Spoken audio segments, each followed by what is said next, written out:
Good morning. It's Friday here on Hurrdat Sports Radio. I'm Ravi Lulla. Andrew Rogers here with me. Our guy Shane Schilberg producing. We're live on AM 590, ESPN Omaha, ESPN Tri-Cities, and of course, Twitter, Facebook, and YouTube. Man, it has been a very strange week. It's always that short week. Yeah, that week coming off of holidays is always very strange. It's been a short week. It's felt sort of long for me. I don't think either of us are sleeping normally. No, not yet. And it's, we were talking. I'm not even close. Yeah, I'm getting closer.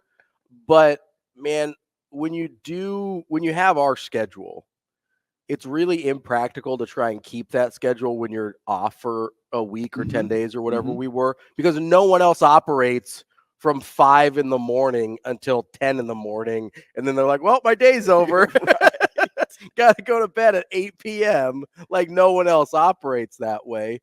And so it's really hard when you're not doing this show to be like, oh, well, I'm still going to go to bed at like super early and I'm going to wake up at 5. Because unless you've got one of those like 80-year-old grandparents that like opens up Panera every morning, like that's a great analogy, dude. I went to I went through this little bout of insomnia when I was in college, and you would end up at Panera at 5. Turns out it was anxiety, but whatever. Formerly known as St. Louis Bread Company. Everybody out there, fun fact. I've heard. We call it Panera here. Well, yes, you're not in St. Louis. Well, that was the only place they called it St. Louis. They still Bread call it Company. Nebraska Furniture Company in Texas, or Nebraska Furniture Mart in Texas. So you never know. But no, so I went through this little bout of insomnia in college, and I looked up like what places like opened the earliest because I could not fall asleep. It's like 4:00 in the morning. I didn't want to go to IHOP or anywhere. And I was like, okay, where it opens up, I can get some breakfast, whatever. And I think Panera opens at like 5:30 or something, or they used to. I don't know. That was pre-pandemic, so I don't know everything. All the hours changed after that. But so I'd go, and I would be the youngest person in there by like a half century. I was probably 22 years old, and there was not a soul under 70. Hey, at least you got a fresh bagel, maybe a breakfast sandwich. I used to get the I would get. I was a big cinnamon crunch bagel guy. No way, me too. I low-key, if I didn't want that much like sweet, I'd go French toast bagel. Dude, this is crazy. That's my second. Dude, it's really good. And that's like where I stop. Unless I get a plain bagel or a sesame seed bagel because I just want a little bit of butter on it. Yeah. But I don't do cream cheese, so I need the sweet. Yeah. So there's a hazelnut or something cream cheese that's pretty good on the French toast. Can't do it. It's too much cream cheese. I really don't either. It's got to be like a real thin schmear because otherwise I don't know. It gets too. It's just not for me. I get too much of the mayo texture if it's like people like glob it on there. It freaks me out. But yeah, so I used to go to Panera at like 5:30 in the morning. That's when I realized, oh, the only people up at this time are retired. Honestly, I think it's 90% retired teachers because they're used to getting up at the crack of dawn and they have nowhere else to go. So like, well, I did this for 40 years. I'm going to wake up and I'm going to go to Panera every morning. And it was the same people every single morning. It was wild. Well, to your other point, you know why it's still Nebraska Furniture Mart in Texas, right? Why is that? It's because Nebraska is constantly trolling Texas.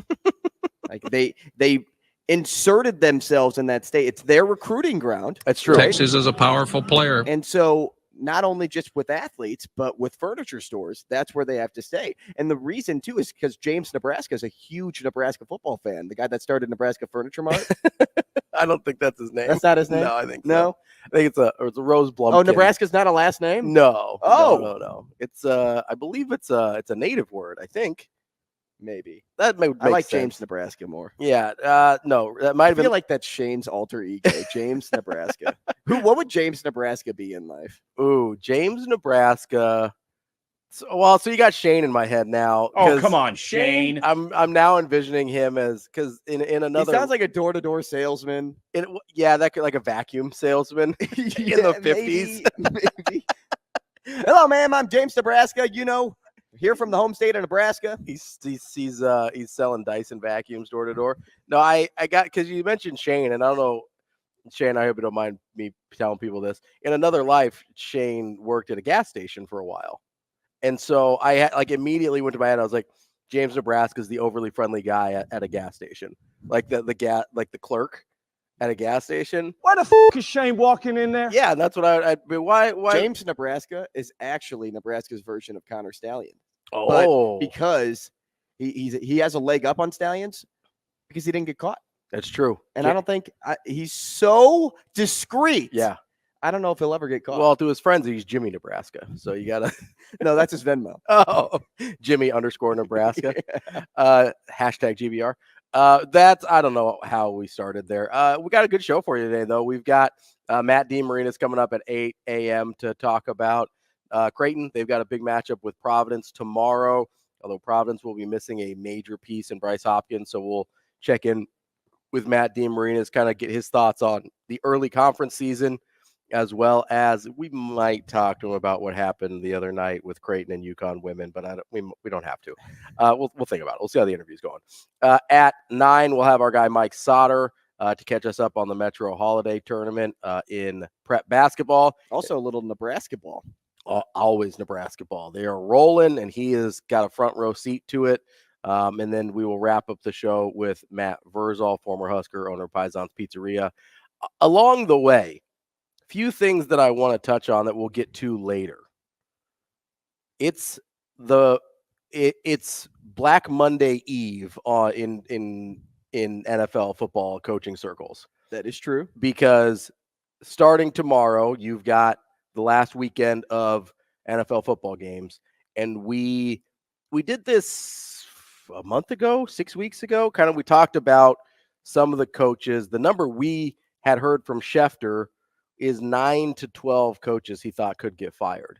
I want to see where we're at on that number. I want to see which guys, because I think some guys have coached themselves off of the hot seat, and I think some guys could still coach themselves onto the hot seat. I'm happy you said as that. well. So, because there are a couple that I was looking at yesterday and thought, man, if you didn't get to 9 and 7, you may have had a question mark next to your name for next season. And there's one in particular that I thought for sure was getting fired. And all of a sudden I'm looking at it and I was like, I don't know.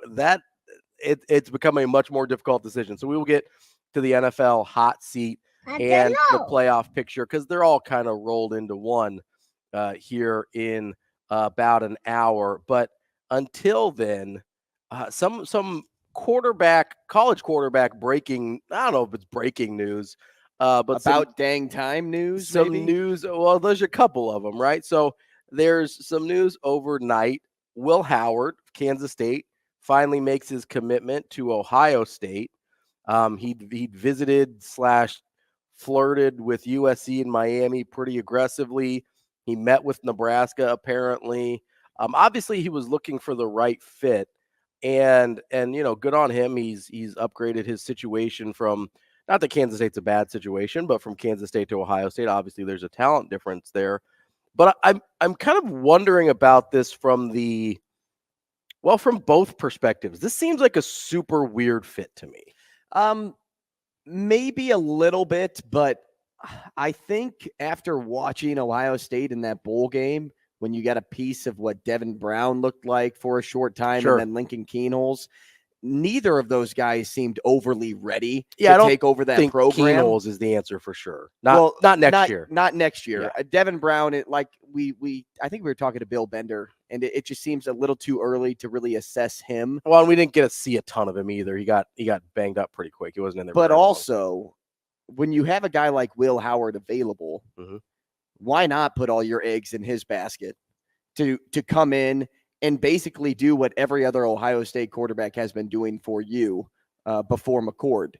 Is Will Howard going to be a first-round pick? I don't know. Maybe if he really blows up, but I doubt it. I would guess no. Yeah, I would lean no. But I think he is actually maybe 2 or 3 stairs ahead of where Kyle McCord was last season. So that's my question from the Ohio State standpoint.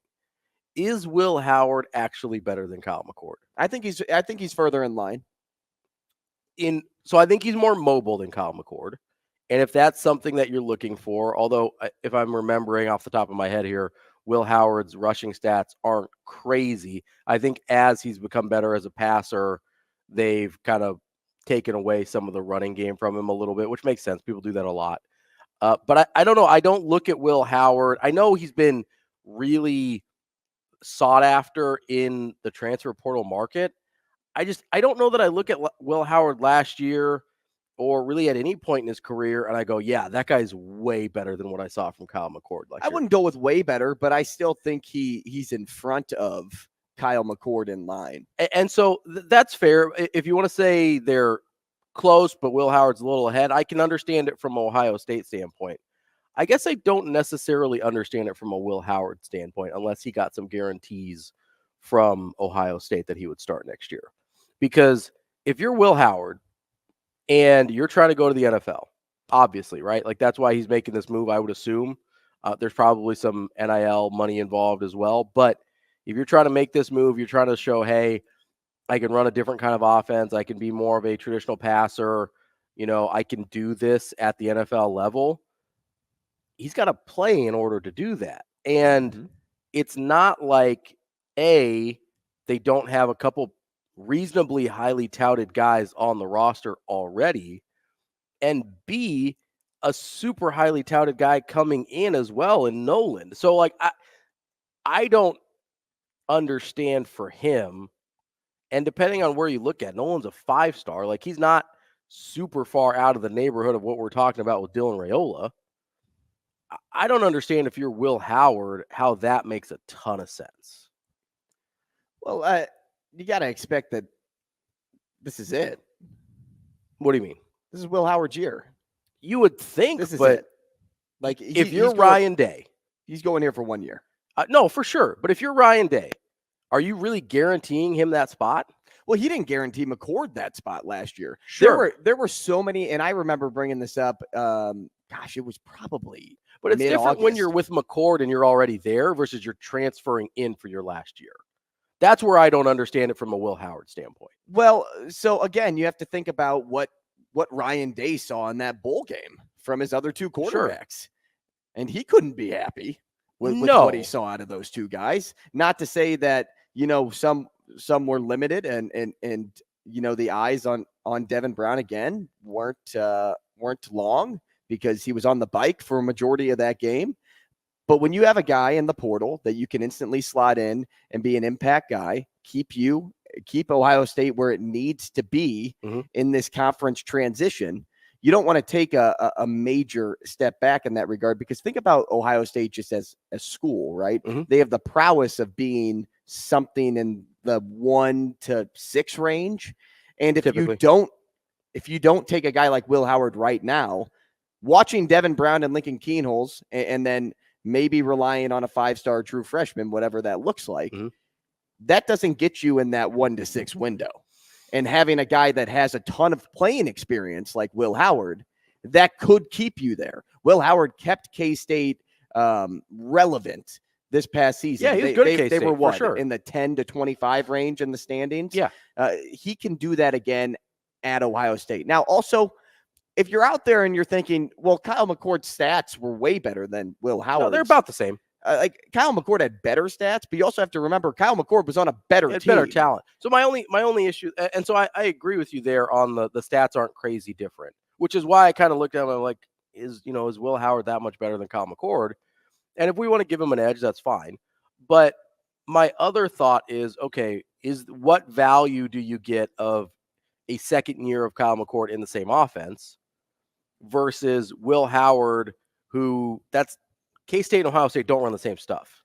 Maybe conceptually they're the same. I'm not deep enough into their offenses to know, okay, their route trees are similar and their passing concepts are similar, so it's not a huge transition. That may be true. But the fact is, Kyle McCord ran this exact same offense last year. You would think that would give him a little bit of an advantage for a guy that it doesn't seem like, production-wise at least, there was a huge gap between the two. Yeah, and at that point, it gets you wondering if internally something was wrong. Maybe it was a relationship issue. Maybe it was we want to go a different direction. And maybe McCord did want to be guaranteed a job, which I can understand in his position, and Will Howard didn't. What I don't understand is why Will Howard wouldn't want to be guaranteed a job. Like, I get some guys are competitors and whatever, and you bet on yourself. When you have a leg up like he does, the job is practically guaranteed at this point. Out of all the other guys in the room, you'd have to think it's a 70-30 swing right now in favor of Will Howard. And losing out on that 20% is pretty difficult after what he's been able to do at K-State and how he rose to fame at K-State. I mean, think about it. When Adrian Martinez got hurt and Will Howard took over, Will Howard was like, oh my gosh, he's our answer. And then when Will Howard was, I don't know, was he actually struggling this past year before? Is it Avery Johnson? It's Avery Johnson. No, he got banged up. He wasn't. I don't think he wasn't like benched. When Will Howard got banged up a little bit and Avery Johnson took over, that's what K-State started looking at. And Avery Johnson is a great rusher. Yeah, like he runs the ball very well. He reminds me. He's a better runner than Will Howard. Yeah, he kind of reminds me of what Kansas had and Jason Bean, like his ability to scramble and throw the deep ball. Like there's something there. So when you have somebody with multiple skill sets versus somebody with pretty much just one, it's easy for Will Howard to say, I'm going to hit the portal and find a way to a new team. I get that. Ohio State felt like a weird fit to me. If he goes to USC, he's in the same spot. Yeah, no, Miami made sense to me. Miami would. But do you want to play for Mario Cristobal and what that I have no program idea. has been putting out there? I don't. Idea. I wouldn't. Yeah, I'd much rather compete if I have to a little bit for a job at Ohio State or USC than I would Miami. Yeah, I mean, and that's fair. If Miami's just not a place that you want to end up being, but there were a lot of places that are hyper competitive that like Washington would have made more sense to me. But Will Rogers is already there. Right. But I think prior to this, they would have taken Will Howard over Will Rogers. I don't think so, because Will Rogers was. Oh, you're talking Ohio State? No, I'm talking Washington. Well, Will Rogers was like 1, 2, or 3 off the board in terms of early. What Washington wanted. He was early, right? I don't know. I would rather have Will Rogers than Will Howard. You think so? Yeah. And this is solely based off of his season 2 years ago versus last season. And I don't know how much of that I just chalk up to the Mike Leach of it all. And that could be, but I always am a little hesitant. Mike Leach, really good coach. No, I understand that, but the numbers always are a little skewed then. Anytime you've got a Mike Leach quarterback. But if I can go play for Kalen DeBoer, I'd want to go play for Kalen DeBoer. No, I'm not blaming Will Rogers, but I'm like, why wasn't Will Howard on the phone with Kalen DeBoer knowing like, hey, Penix is gone next year?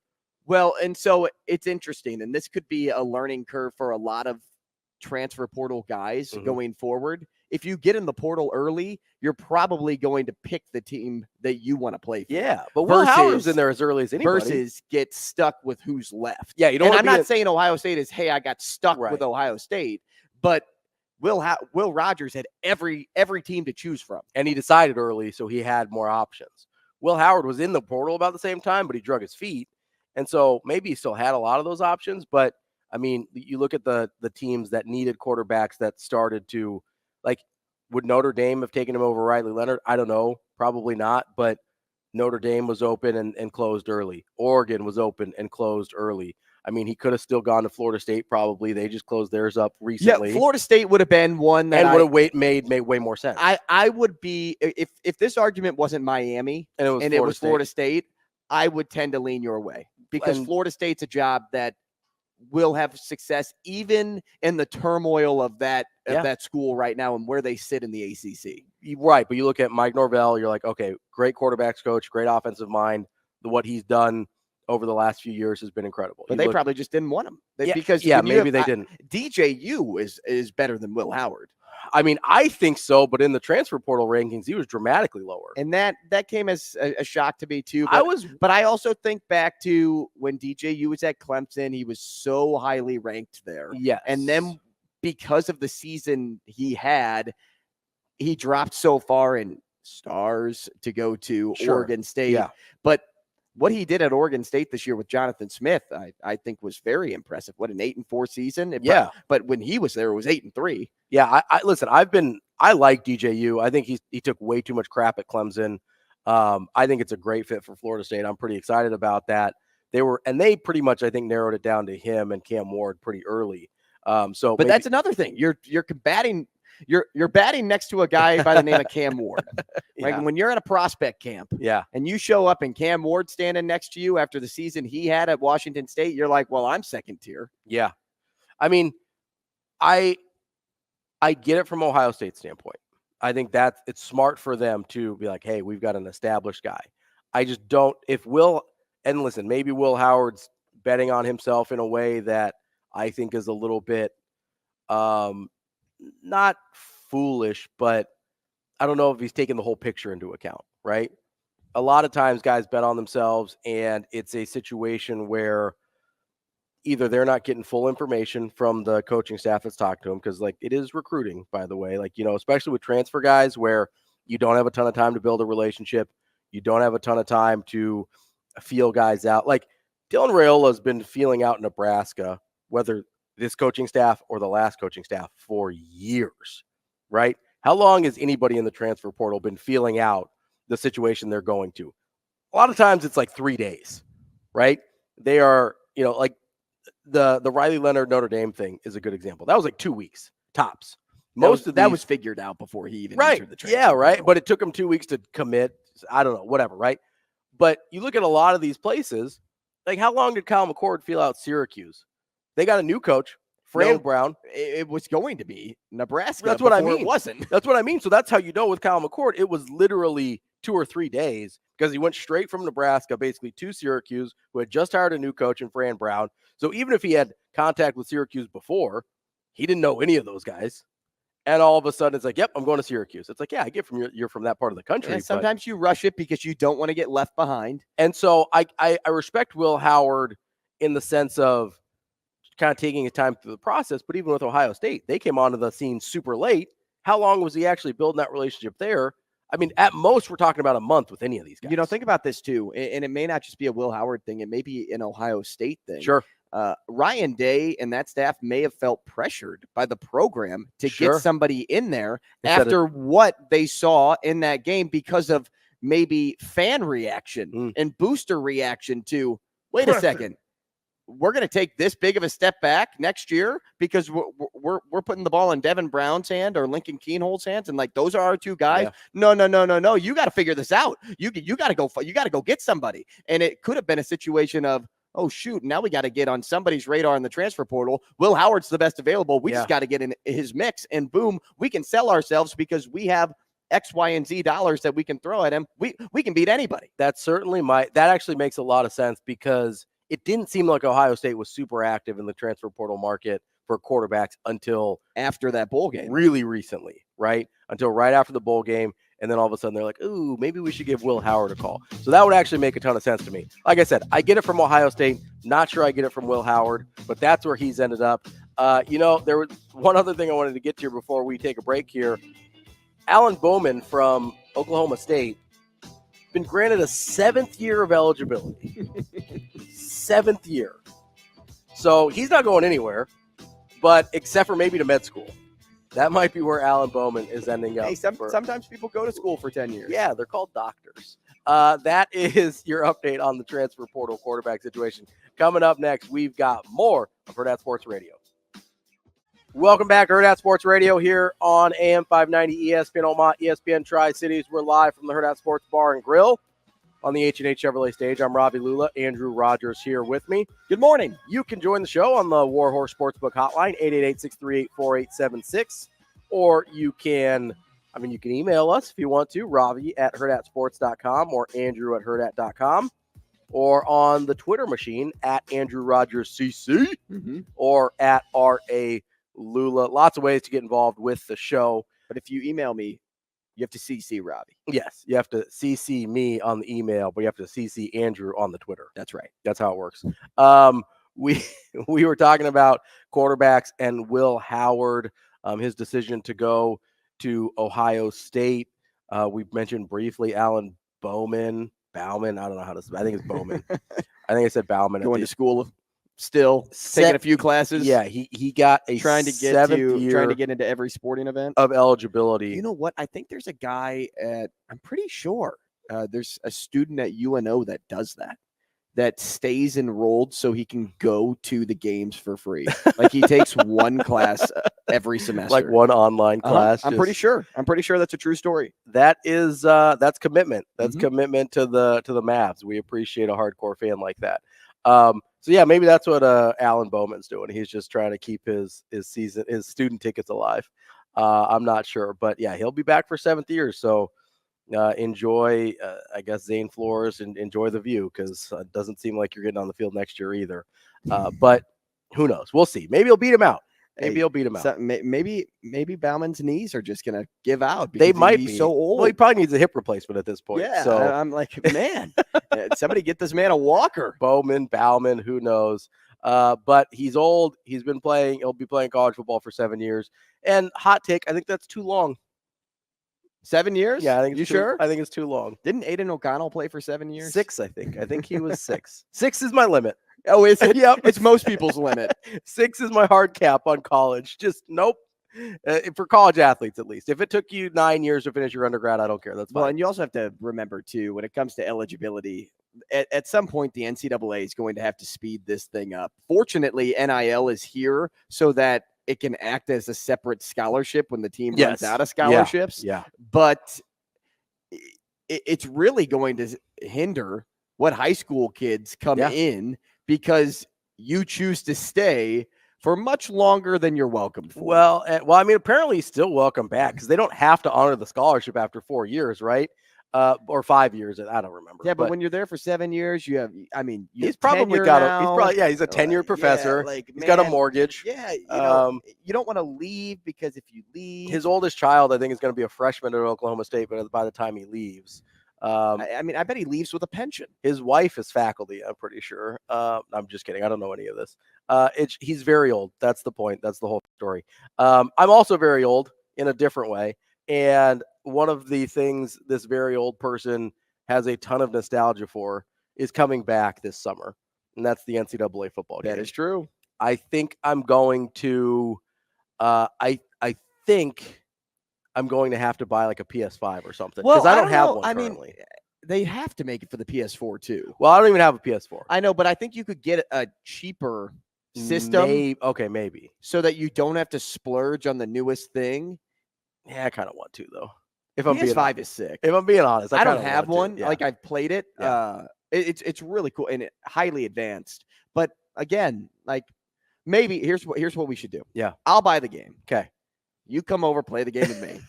Then you're like, I really like it on this machine, so I'm gonna get this machine for cheaper. Andrew, thanks for saving me $200. I'll be like, you're welcome. That'll be $50. So now I only saved $150.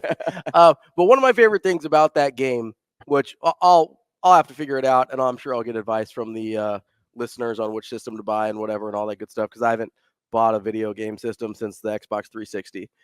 So it's been a minute. Oh man, I still have it. It still works. It's phenomenal. That's it. Maybe it comes out on the 360. Probably not, but I do still have the last edition. I think it's 14 on the 360, which is why I kept the 360, so I could keep playing NCAA football. But one of the most fun things about that game was you could change the playbooks for whatever dynasty you were running or whatever team you wanted to take over for your career. And there was a really interesting question in Mitch Sherman's mailbag from, I believe, Nick P., who asked, basically, if the game comes out and let's say, because they're programming it and stuff already, like it's probably mostly done at this point. If they're programming this thing and they say, hey, we don't really know, like, is this Glenn Thomas guy coming? We don't know what the offense is going to look like next year. Is Satterfield still calling plays? Probably, but we don't really know. Their offense didn't look anything like they think it's going to look next year. So we kind of have to blank slate this Nebraska offensive playbook. If you're sitting there and choosing an offensive playbook for the personnel that we know about right now, right? And I'll let you throw in one of the two wide receiver transfers we're looking at this weekend. I'll allow one of those, but otherwise just the roster we currently know about. What team's playbook are you choosing for Nebraska's offense? So I'm going to start with the two runner-ups. Okay. Arizona was a close second. Ooh, okay, that's an interesting one. Because I really liked the way that Noah Fifita. Is that how you pronounce his name? I believe so. I really like the way that they used him in this offense, and I don't think Dylan Raiola would be too far off of what Fifita was for Arizona in this year in Raiola's year one. And I also really liked what Mizzou did this year. And now the bowl game, little different story. They were facing the number one pass defense in college football in Ohio State. Yeah. Sometimes those things happen, but Brady Cook and Luther Burden and also Cody Schrader. This was a really well put together team. But the one team that I landed on was Oregon.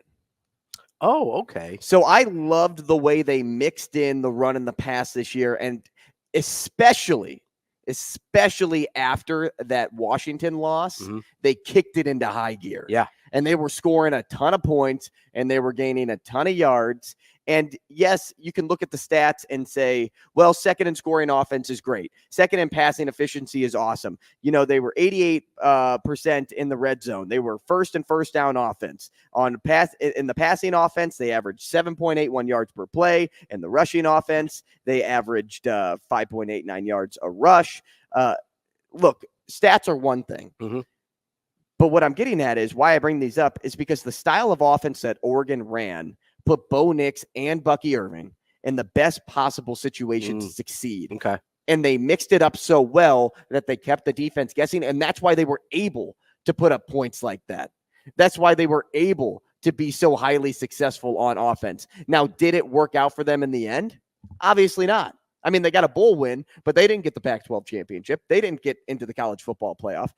But I just really, really liked the firepower I saw out of that offense.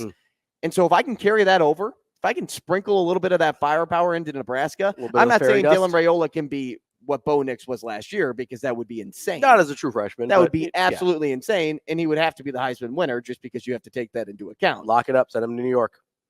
And I'm not saying they have the weapons either that Nebraska has, at least right now. Right. Doesn't mean they can't develop into similar things that we're seeing at Oregon. But right now, they aren't even close to what Nebraska was offensively last season. Yeah. However, if you give them this offense, if you give them the mind of Dan Lanning for a moment, and you give him a quarterback, it could be pretty special. So I would go with Oregon because I like to score a lot of points in video games too. Sure. And that also carries over into this point. Hear me out. Iowa. No, I'm just kidding. I love defense, and I want to see 2 defensive touchdowns a game. Just imagine Dylan Raiola running the Deacon Hill offense. No, it's 8 for 9, 10 yards, 2 picks. Wait, I don't think that maths. It's 1 yard per game. It's per play. It's funny that you bring up Oregon because my initial thought was Washington, because I love how much they air it out. I love how many shots they take and how aggressive they are. But B, it's easy to only see that part of the offense. Their passing concepts in the rest of the field are really good as well. Also, their run game is better than it gets credit for. Just because you have Michael Penix, they don't lean on it nearly as much. I think they would more if they had a different quarterback. I think they've got the stuff in there to have a really effective running game. They just don't have to use it right now. But I love their offense. And after I started thinking about it, I was like, yeah, I'm not going to change my mind here. So you took Oregon. I took Washington. Either we'll play way, each other an ultimate team and see what happens. We'll see what happens. Coming up next, ultimate team. We'll wrap up hour number 1 here on Hurrdat Sports Radio. Welcome back. We're wrapping up hour number 1 here on Hurrdat Sports Radio on AM 590 ESPN Omaha, ESPN Tri-Cities. We're on Twitter, Facebook, and YouTube. I'm Ravi Lulla. Andrew Rogers here with me. We are live from the Hurrdat Sports Bar and Grill and on the H&H Chevrolet stage. And we are brought to you by our friends at the Omaha Supernovas. Day by day, we're getting closer to the first ever. Day by day. Day by day? Get better and better? We can't be beat? We won't be beat? Day by day is Nebraska's new slogan. It is pro time, though. I know we're talking about Nebraska, but it's pro time now. Oh, I was just making the connection of what Coach Collier said yesterday. That's right. Remember, first thing I heard, whenever somebody says day by day, it's going to be attributed to Coach Rule now. But Coach Collier came on the show yesterday and said, we're taking it day by day in training camp. And I'm like, hey, there's another really good coach in Nebraska that says that. And if that line right there has anything to do with what we can expect out of the Supernovas this year, hey, that'll be A-OK. Well, on the first opportunity you'll get to see that is January 24th against the Atlanta Vibe at the CHI Health Center. First service set for 7 p.m. You can get season tickets or single match tickets now at supernovas.com. There's a ton of world-class talent that's going to be in this matchup. You've got NCAA champions, All-Americans, and Olympians for your Supernovas. Join the volleyball movement sweeping across the country and see your Major League Volleyball team, the Omaha Supernovas. Go check it out at supernovas.com. Wanted to get to something we were talking about off air yesterday, actually, and we're going to go away from college football for a second, and then we're going to talk to Matt DeMarninis at 8 o'clock. But I wanted to talk about, you brought up a really interesting thing with Jackson Churio. He is a baseball prospect in the Brewers organization, and you're probably thinking to yourselves, why are we talking about a Brewers prospect right now who's never played Major League Baseball? Terrific question. I'm about to tell you why. It's because, I'm always fascinated by contracts. I always have been. They are the way they get structured, the reasons people do them. I'm a risk analyst by trade. I think there's a lot of risk evaluation in contracts. The Red Sox just signed Lucas Giolito to a short-term, kind of bigger money than I thought, but short-term deal. See if he can regain some of the magic he had with the White Sox a couple years ago. You see that a lot where you're like, we think there's high upside here. We'll give him a lot of money, but only for a short time. Or, hey, we want to lock up this guy long-term, so the money per year is maybe not going to be as much. Well, the Brewers have hopped on this trend that has been growing a little bit in minor league / Major League Baseball of signing these really top prospects to extensions before they log any service time in the major leagues, which is on the surface a very high risk proposition, right? Because the difference between minor league baseball and being successful there and Major League Baseball and being successful there is enormous. It is a way bigger gap than it would seem. You could argue it is even a bigger gap than, say, high-level college football to the NFL in a lot of situations, maybe not quarterback, but a lot of other positions. If you're successful in a Power 5 conference in a really at a really high level, you're probably going to be successful in the NFL. Again, with quarterback being the notable exception. Mm-hmm. In baseball, success along the way is just the next step, right? You have to prove it every single time. And the chances of guys turning into busts, even as top prospects, feels way higher in baseball. So much higher than it is in any other sport. It is, you're doing your best, and it is a total crapshoot. It's a different animal because of how mental the game is. And that's, again, why there's so much variance in quarterback play, is because of how mental that part of football is. The mental battle of baseball is so important that you can have all the physical traits in the world and still fail. Okay. And so the reason we bring this up is Jackson Churio signed this, was an 8-year deal with the Brewers, that basically the reason they do this is to buy out the players' arbitration years, and oftentimes a couple years into their free agency as well. So they're getting this player at a discount compared to what they would if, say, in 2 or 3 years as a major leaguer, they're going to start getting huge arbitration salaries. And then you have to risk losing them as a free agent after their service time comes up. Instead, you pay them now. It's going to be a little bit more expensive on the front end, but hopefully 6, 7, 8 years from now on the back end of that contract, you're getting really good value for your investment. It's basically the exact opposite of how everyone else in baseball does contracts, where they pay 27, 28, 29, 30-year-olds. They give them 8, 9, 10, 12-year deals. And so you're paying good money on the first half and getting pretty good value out of it. And then the back half of the deal, you're getting absolutely nothing. You're getting Pujols with the Angels. You're getting less than zero, right? It's a super interesting flipping of the dynamic. Well, you think about it this way too. Would you rather pay good money at a gamble, or would you rather pay insane money when it pans out throughout a player's career. Like that's what these owners have to kind of balance. And with Churio, it's interesting because I still am on the side of, man, it's too early. Like the reason this has only happened like 6-7 times is because you don't just go out and pay somebody before you see what they already are or what they have become at the major league level. And there's reasons for that because there's a history of who's panned out and who hasn't. Yeah. So the list in front of me is this. The first player is Luis Robert Jr. He's been a great player for the White Sox. This is one of those deals that worked out. Yeah. One that, he stayed pretty healthy when he inked a 6-year, $50 million deal with the White Sox. He stole a lot of bases, right? He's a great center fielder. And he's third in their lineup, I think. Yeah. I think at his bat is third in their lineup. This is one of those things that worked out for the team because when he debuted in 2020, he won a Gold Glove in center field. He was runner-up for American League Rookie of the Year. And he earned All-Star selection in 2023. Like, this is something that really worked out for the White Sox. But then you have other guys on this list like Evan White from the Mariners. Who? Yeah. You know what? That's what you should be saying to yourself right now. Yeah. Who? He was the former 17th overall pick out of Kentucky. Had a great minor league career. But when he got paid, he hit the snooze. Yep. So in the minors, 277 in single A, 300 in double A, 293 in triple A. But what really sold him was his power. So he had 18 home runs in AAA. He was invited to the All-Star Futures game. He had 11 home runs in AA. He had only played 14 games in single A, but had 3 home runs and 12 RBIs and an OPS of 877, which is, trending in the right direction for what you want out of a player. But man, when he got called up and by the Mariners, right? He's on the Braves now. When he got called up by the Mariners, he won a Gold Glove in 2020. That sounds great, right? We're already trending in the right direction.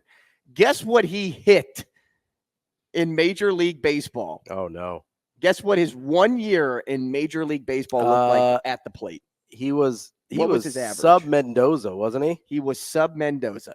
So what? He was like 180. 165 is what he ended 2020 with. I gave him too much credit. And he hasn't appeared in the majors since 2021. Like this is like the problem with early contracts. Yes. This is what scares you. The Evan Whites, the Luis Roberts are the bang for your buck. Yeah.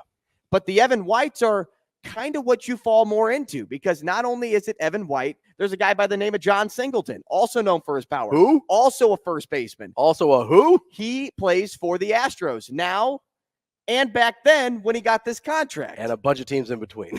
He was the first player, and he probably should have been the last player. With 0 days of early service money time. Yeah. with 0 days of service time.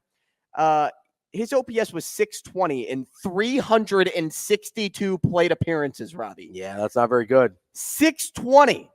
So I want to flip this on you a little bit, right? Because the 0 days of service time, super hit and miss. The really low days of service time has actually been very successful. So, yes, it has. And we're not even talking about that much more, right? So Matt Moore, for instance, from the Rays. The Rays did this a lot in like the late 2000s, early 2010s. They signed Matt Moore, had only 17 days of service time. So you're talking as a pitcher, that's like a handful of 19 innings, I think he pitched. He got an extension, worked out pretty well for them. He won 40 games, had a sub-4 ERA before he moved on. He had some injuries, but he was successful. Evan Longoria played 6 major league games, got an extension. How'd that work out? Yeah, pretty well. For the Rays. Has pretty had well. a great career. Corbin Carroll for the D-backs. That will work out pretty well. 38 days of service time already working out, right? When he got his extension. How about Salvador Perez for the Royals? He 50 days of service time. He'll go down as a that Hall good? of Famer. Brandon Lowe, Rays again. Yeah, and he's an all-star? Yeah, another really good.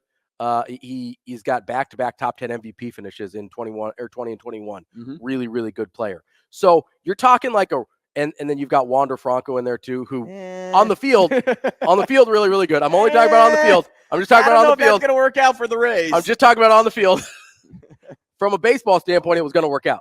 Then Tim Anderson's on the list. Paul DeYoung also worked out. So guys like Julio Rodriguez. So we're talking about even like a third of a season or less. Some of these guys we're talking about like 2 weeks of baseball. Tells you enough in the major leagues to know if the guy has it or not. So yeah, the 0 days extensions are insane. You're just throwing darts there, right? Yeah. But these super early extensions with just a tiny bit of service time weirdly work out on a really, I mean, we talked about maybe one guy who baseball wise, it didn't work out on that list, and it was I lost him. Well, Michael Harris is kind of the one for me. Yeah, Michael Harris was Michael Harris for the Braves. He had a really good season when he got his extension, but last season it was kind of like and it's not over for him. No, it's still really early. And you know what? I'm not overblowing that. Yeah. Because I don't think it needs to be overblown, but it was kind of like you kind of took a step back. A pause there, right? Super weird, though, how just a little bit of service time makes that much of a difference in your hit rate. Something to keep in mind. Matt DeMarninis from the White and Blue Review coming up next. Kicking off hour number 2 here on Hurrdat Sports Radio. I'm Ravi Lulla. Andrew Rogers here with me. We're on AM 590, ESPN Omaha, ESPN Tri-Cities, as well as Twitter, Facebook, and YouTube. We're brought to you by our friends at Warhorse Sportsbook. It is that time of year, the Warhorse Festival of Games. You can enter to win the Festival of Games Prop Card Challenge for your chance at $100,000. It's free to participate for Warhorse Rewards members. The $100,000 Prop Card Challenge is for the big football game in February. Just make some simple predictions about the game to be eligible to win. Super easy questions like which team will score the first touchdowns. If you're familiar with prop bets, you know how this works for that big game in February. You answer some of those on the prop card for your chance to win $100,000. There's an additional grand prize drawing for $20,000 in cash and free slot play at Warhorse Casino in Lincoln as well.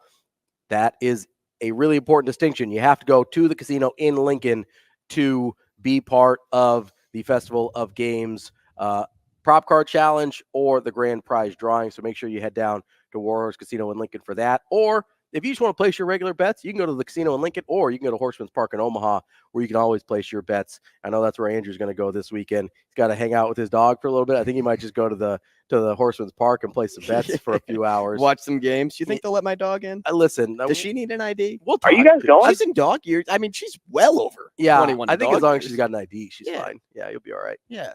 I think the DMV gave me one. I'll have to search for it. That's the Warhorse Sportsbook. No bets, no glory. Joining us now on that Warhorse Sportsbook hotline is our friend Matt DeMarninis from the White and Blue Review. Matty, how are you this morning? Good morning, fellas. How are you guys? What's up, Matt? We're just doing dandy. We're having a good time here on a Friday. Did you have to wake up for us? How's your morning going? I mean, it's 8 in the morning, so yeah, I had to wake up. Matt, we've been up for 3 hours, man. Come on. Yeah, I mean, full disclosure for the audience, like, yeah, we're doing this live. Yeah, so. But I took a shower for the radio bit. Yeah, that's some fresh and clean for you guys. I don't know if that helps the quality of the conversation, but I thought it might. You know what? I can smell you through the phone, and you smell great. I didn't go out of bed for you guys. I got serious about it. I'm not gonna lie. Every once in a while, when I've had morning show spots to do before I was doing this, I would be woken up by the phone call. So you're ahead of me. You're ahead of the curve on me for that one. How was your holidays, Matty? You have good holidays? Yeah, it was good. I like the break is kind of nice in between everything because it's like it serves as a reset when you go from like soccer to volleyball to basketball and then all at once, and then that break is kind of like to me, it symbolizes like the start of basketball season because it's the only thing left for the next 2 months. So, yeah, I'm ready to rock. So, Matt, before it was good. It was pretty low key, just hanging out with the fam. I know Andrew got to go back to St. Louis for a nice extended break there. So, we had St. Louis, mm-hmm. the St. STL, the St. Lunatics, right? No, not Nelly. No, okay, fine. Nelly. I was a big Nelly guy back in the day. Same. Yeah, that's kind of our wheelhouse, like our age range, Matt. That's like Nelly was the dude. So hot in. Oh yeah, I was a big Shake Your Tail Feather guy. First unedited rap album.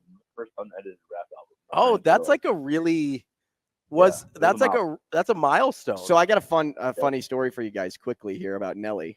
Nelly originally got started at UPS. That's where his first job was. I've heard this. My a former teacher of mine, my chemistry teacher in high school, used to work at UPS and was his manager. And he said, like, Nelly would be on the back of like trucks loading boxes with earbuds in and just spitting lyrics to instrumentals. Just like freestyling? Just in his ear. Like, he's doing it, but he's spitting out loud as he's loading boxes. That's crazy. I would love to. Go ahead. Not to brain on that at all, but I've worked with plenty of guys who have done that too, who didn't turn into Nelly. So, not as uncommon as much. Hey, how many end up like Nelly though? Yeah, that's what I'm saying. Yeah, that's I've done the manual labor thing before, and a lot of the guys are trying to get their mixtapes going. And they're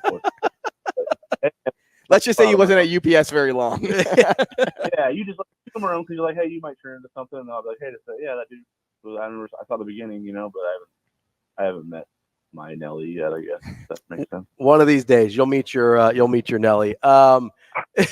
Probably not, if I had to guess. Doubtful. Huh? I think we're past it. Writing for the White and Blue Review. Some guy's just over here just spitting lyrics. Joey I wonder if Tempo. he's gonna be Nelly. Joey Tempo's got bars, baby. Matt's like, yeah, our former writer Jack Harlow.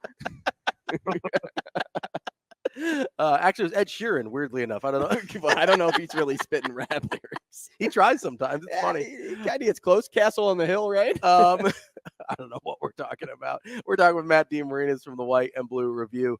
Matt, let's start with the women's game just real quickly. I know that there's always a lot of hype on this game for UConn when they come to Sokol Arena, and the last few times the result has been obviously not what Creighton has wanted. Ironically enough, Creighton's played UConn much better in stores the last couple of years than they have at DJ Sokol. I guess how much of this do you just credit to, hey, UConn's really good, Paige Beckers is awesome? Like, how much do you credit it to that, and how much of it's on Creighton for not being able to answer the bell? There's quite a bit of everything there. I mean, UConn's really good. Paige Beckers is phenomenal. Yeah. Even more so now after seeing the way she impacts the game in person and the speed at which she does it. Like, when you see someone that plays that fast and is that skillful and they do it in an efficient manner at this stage of their career, like, it's pretty impressive to watch. So yeah, Paige is different. She might be the best player that's ever walked in that gym, honestly. Like, which is a pretty high bar. I mean, that's I know people are thinking, well, I mean, it's Creighton plays there, but like, there's been some legendary hoopers that have played in that gym. So she's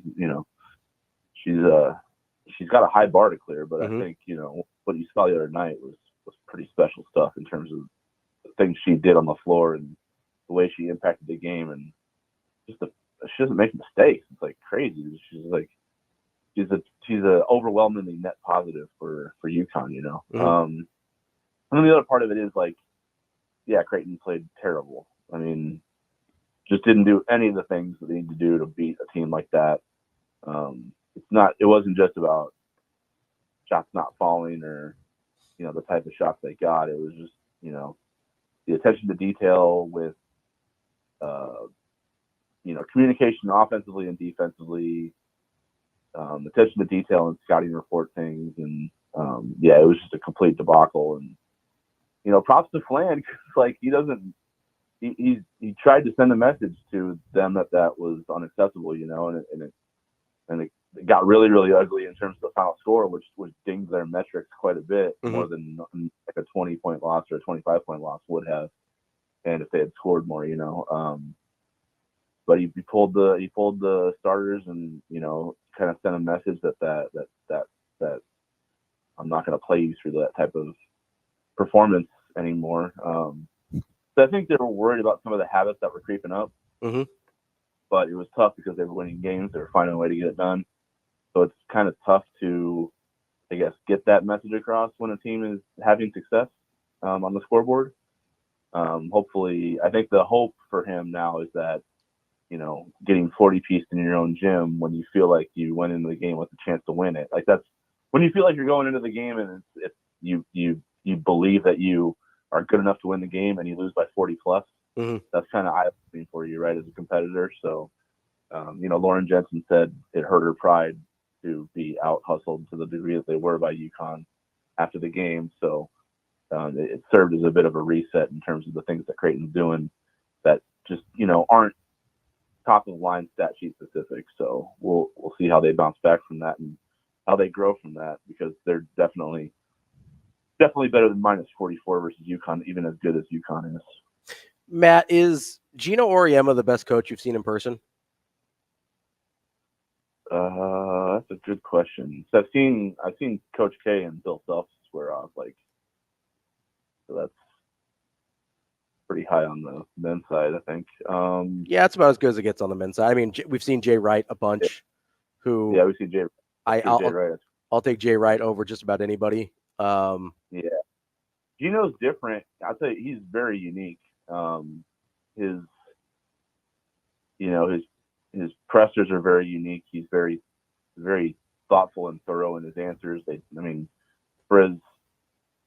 For his stumble on the word here now. For as detailed as Flan is with his answers and making sure he kind of covers every ground of the question, Gino's a lot like that too, which is rare. Like most coaches just try to say less and be a little bit cookie cutter about their answers and get in and get out. Flan and Gino specifically are not like that. So he's very thoughtful. He's very, introspective. And then obviously the results are in a one-of-one type of category. Just the way he coaches. He coaches really hard too. He gets after his players. For just the simple details throughout a game. Execution stuff is big with him. So you see him kind of harping on those constantly throughout a game, no matter what the margin of score is.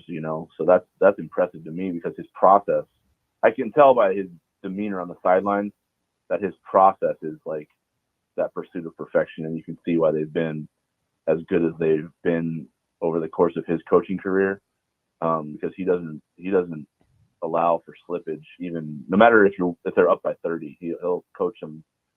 If you're watching him, you can't tell what the score is, basically, and I think that's kind of the part of the secret to their success, is that he doesn't take the foot off the gas in terms of how he holds his players accountable, whether it's the best player or not. Matt, quickly before we change gears to the men's side, you just spoke about the impact that a player like Paige Beckers has just on the fan community as a whole for women's basketball. And then just yesterday, you see NCAA and ESPN renew their contract of an 8-year agreement, $920 million to host 40 championships. But a big piece of that was women's basketball. I think a big percentage, close to 57% of that deal had to do with women's basketball. Does that deal happen without players like Becker and Clark and Reese in today's day and age? Probably not. No. Honestly, you guys might have to cut me off on this topic, because I'm going to go off here. It's long. It's a long time coming for this, and some of us saw it, before this wave, really. And I don't know who deserves kind of the most credit for it. I want to say Caitlin Clark has changed it to a large degree, but Paige Beckers was one of those players coming out of high school, number one player in the country in her class. The injuries derailed her springboard, but even when you look at her body of work so far, she's already had some legendary performances that I know garnered a lot of attention, that garnered a lot of buzz, and made you say, wow. That NC State Elite Eight game, she was just, that's one of the best individual performances in the NCAA tournament on the men or women's side. It was Steph Curry-esque, the way he took over for Davidson back in the day. She just was unstoppable. She got to every spot she wanted, hit big shots time and time again. And so that was kind of like a glimpse of what she's capable of. And, we're starting to see it now in a more consistent day-to-day manner now that she's healthy again. And knock on wood, she stays that way, because she's fun to watch. But you see the other night in Caitlin, she's not having a super great game, but it's one of those things where everyone in the arena knows who's about to get the ball here. Everyone in the arena knows what she's going to do with it, and including the opponent, and they defend it well, and she still goes cash money from the logo, just an incredible player, an incredible performer, just understands the moment and understands that her role in elevating not just her own individual career, but the careers of everyone who's going to follow her. And I mean, it obviously is a big part of it from the women's basketball side, player driven stardom. I think the volleyball part of it is just the athleticism you see. Mm-hmm. I think starting to open their eyes to just what high level volleyball looks like in this country at the college level is pretty incredible. Because it feels like you're watching high level athletes. It doesn't feel like you're just. So I think a lot of the pushback on women's sports is just, it's kind of just a Title IX balancer for overinflated football rosters and resources. Like you have to balance it out, and we're kind of we're giving the women the chance to kind of play sports, and it's nice and everything, but it's not really a major sport in this country. And I think that's changing. I think it's hard to be honest with yourself if you actually sit down and watch these sports and watch these athletes and watch the competition level that you're seeing in front of your eyes and say that this isn't legitimately high level as football or basketball is in this country. So, it's a long time coming, but I still think it's just the tip of the iceberg, honestly, because it's just, it's infectious. You see it and then you kind of get a reaction from it. And I think the thing that's been crazy about this last wave of it, this last year or two, is that it doesn't just die off when the season ends. It keeps going into the off. I mean, we've got Texas and Nebraska fans just all over each other, and we're in January now on volleyball stuff. You know what I mean? Just petty volleyball recruiting stuff. Yeah, that's the kind of conversation and the vitriol that you get with football and basketball, right? Mm-hmm. You don't usually what volleyball has done is you talk about it in December, and then before Christmas it's out of your mind and out of your conversation. We're into January now, and we're still talking about volleyball and talking about next year and talking about the future and talking about the past. It's booming right now, and it's not going to slow down. I think it's just the tip of the iceberg. All right, Matt, let's switch gears over to the men's side. They've got a big... I told you to cut me off. Sorry. No, it was a great answer. Yeah, we're not cutting that off. Yeah, you were rolling. I had no interest in cutting that off. We do only have about 5 minutes left with you, though, so I do want to get over to the men's matchup against Providence tomorrow. Obviously, Providence dealing with a huge injury to their star, Bryce Hopkins, out for the rest of the season. Creighton dealing with their own struggles, although not to that degree, just in terms of how they're playing right now. I haven't loved what I saw from them for the last 2.5 games. It looked pretty good at the start of the second half against Georgetown, but for a lot of Villanova and a lot of Marquette, at least on the offensive side of the ball, and sometimes on defense as well, haven't really been in love with what I've been seeing. How have you evaluated and kind of graded this team through the first 3 Big East Conference games? Yeah, I think it's just a little bit of that, up and down, figuring out. I mean, I think they know who they are. I just think it comes and goes sometimes in terms of the level that they're executing it at. When you're incorporating, when you lose a Ryan Emhart and Arthur Kaluma, those are 2 big pieces to their run last year. Mm-hmm. And, Mason Miller has a lot of experience in terms of his years in the program, but not a lot of experience playing this role that he's had. So it's an adjustment for him in terms of play-to-play consistency and being at the proper intensity level that you need to be every single possession when you're out there. Mm-hmm. And Stephen Ashworth is coming up a level, I guess you would say. I think the Mountain West has really good teams in it, but I think it's just a different level of intensity with Big East games. I don't know. I can't really explain it in any other way, and I know it would piss a lot of people off if they're in the Mountain West and listen to that. But the Big East is better than the Mountain West. That's not a hot take. The Mountain West is a really good conference, but the Big East is better than the Mountain West. That's not a crazy take. Yeah, it's not crazy, but I think that like some of the things that he did well in the Mountain West should translate to the Big East. It just hasn't yet. Yeah. And the thing too is I think it just takes time, especially the more important your position, the longer it takes to kind of get your feel for it. I mean, I think we would all agree that Baylor Shireman is playing better across the board than he did last year. Yeah. And then I think, we've seen the same, I think, a little bit when you look at, like, for example, like Tyler Kolek, his first year with Marquette 2 years ago, just 2 years ago, was unplayable at times. Very bad. You know what I mean? Very, very bad. Yeah. Yeah, you know what I'm saying? Like, he shot around 30% from the floor, which is horrible.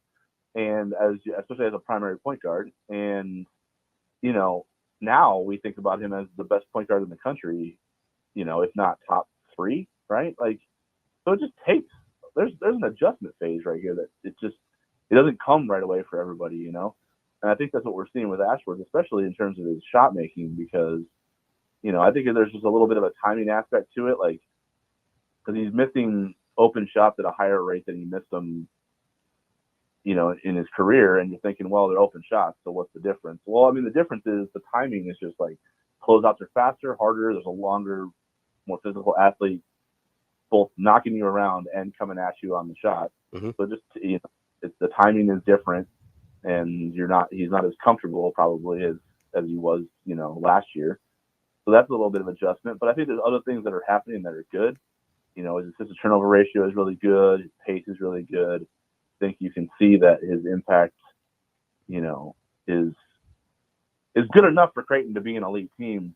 It's just about putting it all together in terms of the shot making and the facilitating, and I think that will come eventually, because I think he's getting the shots that he should be getting in this offense. It's all about just knocking them down. Then, what tomorrow represents, just to wrap it all up, and so you don't have to ask a follow up, like which was going to be my follow up. Yeah, you have 5 minutes left. Sorry. Just run out the clock, Matty. You're all good. Yeah, Providence is going to have a little bit of an identity crisis tomorrow, and it's advantageous for them in this sense.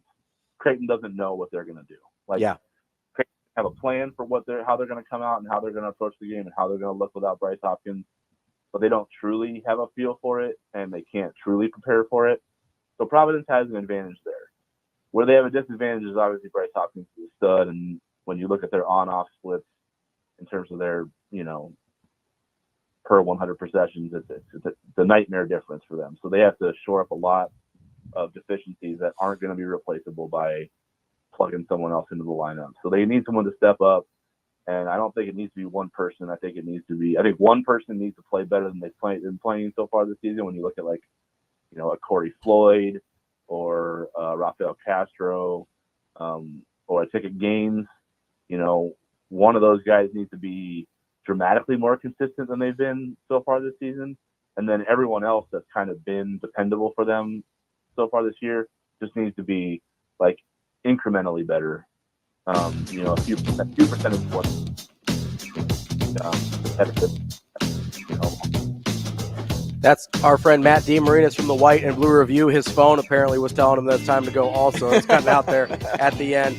Matty, we appreciate your time as always, and I'm sure we will catch up with you again soon. Yep, he's gone. It's fine. That's Matt DeMarinis from the White and Blue Review. Coming up next, it's time to get into NFL silly season a little bit. We got playoff pictures. We got coach hot seats. Who's still on the hot seat? Who maybe coached their way off of it as well? All that and more coming up next on Hurrdat Sports Radio. We're halfway through the show here on Hurrdat Sports Radio on a Friday. We're getting you ready for your weekend. AR is waiting for the beat to drop. I finally nailed it. That's the first time ever. If you were wondering on your bingo card what Andrew and I were talking about in over the break, if you had singing Piano Man to each other, that would have X marks the spot there on that. Yell out bingo right now.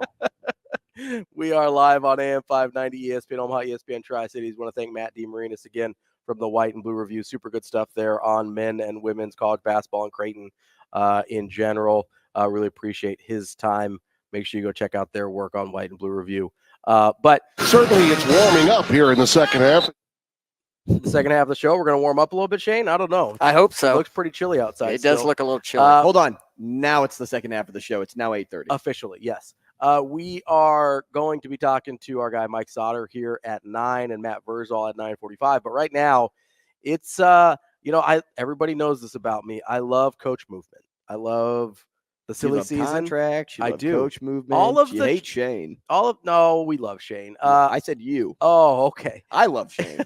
All of the transactional things about sports I really enjoy. I don't know why. I'm a dork, I guess. But one of the things that is famous now in the NFL is Black Monday, where all the coaches get fired after the last game of the season.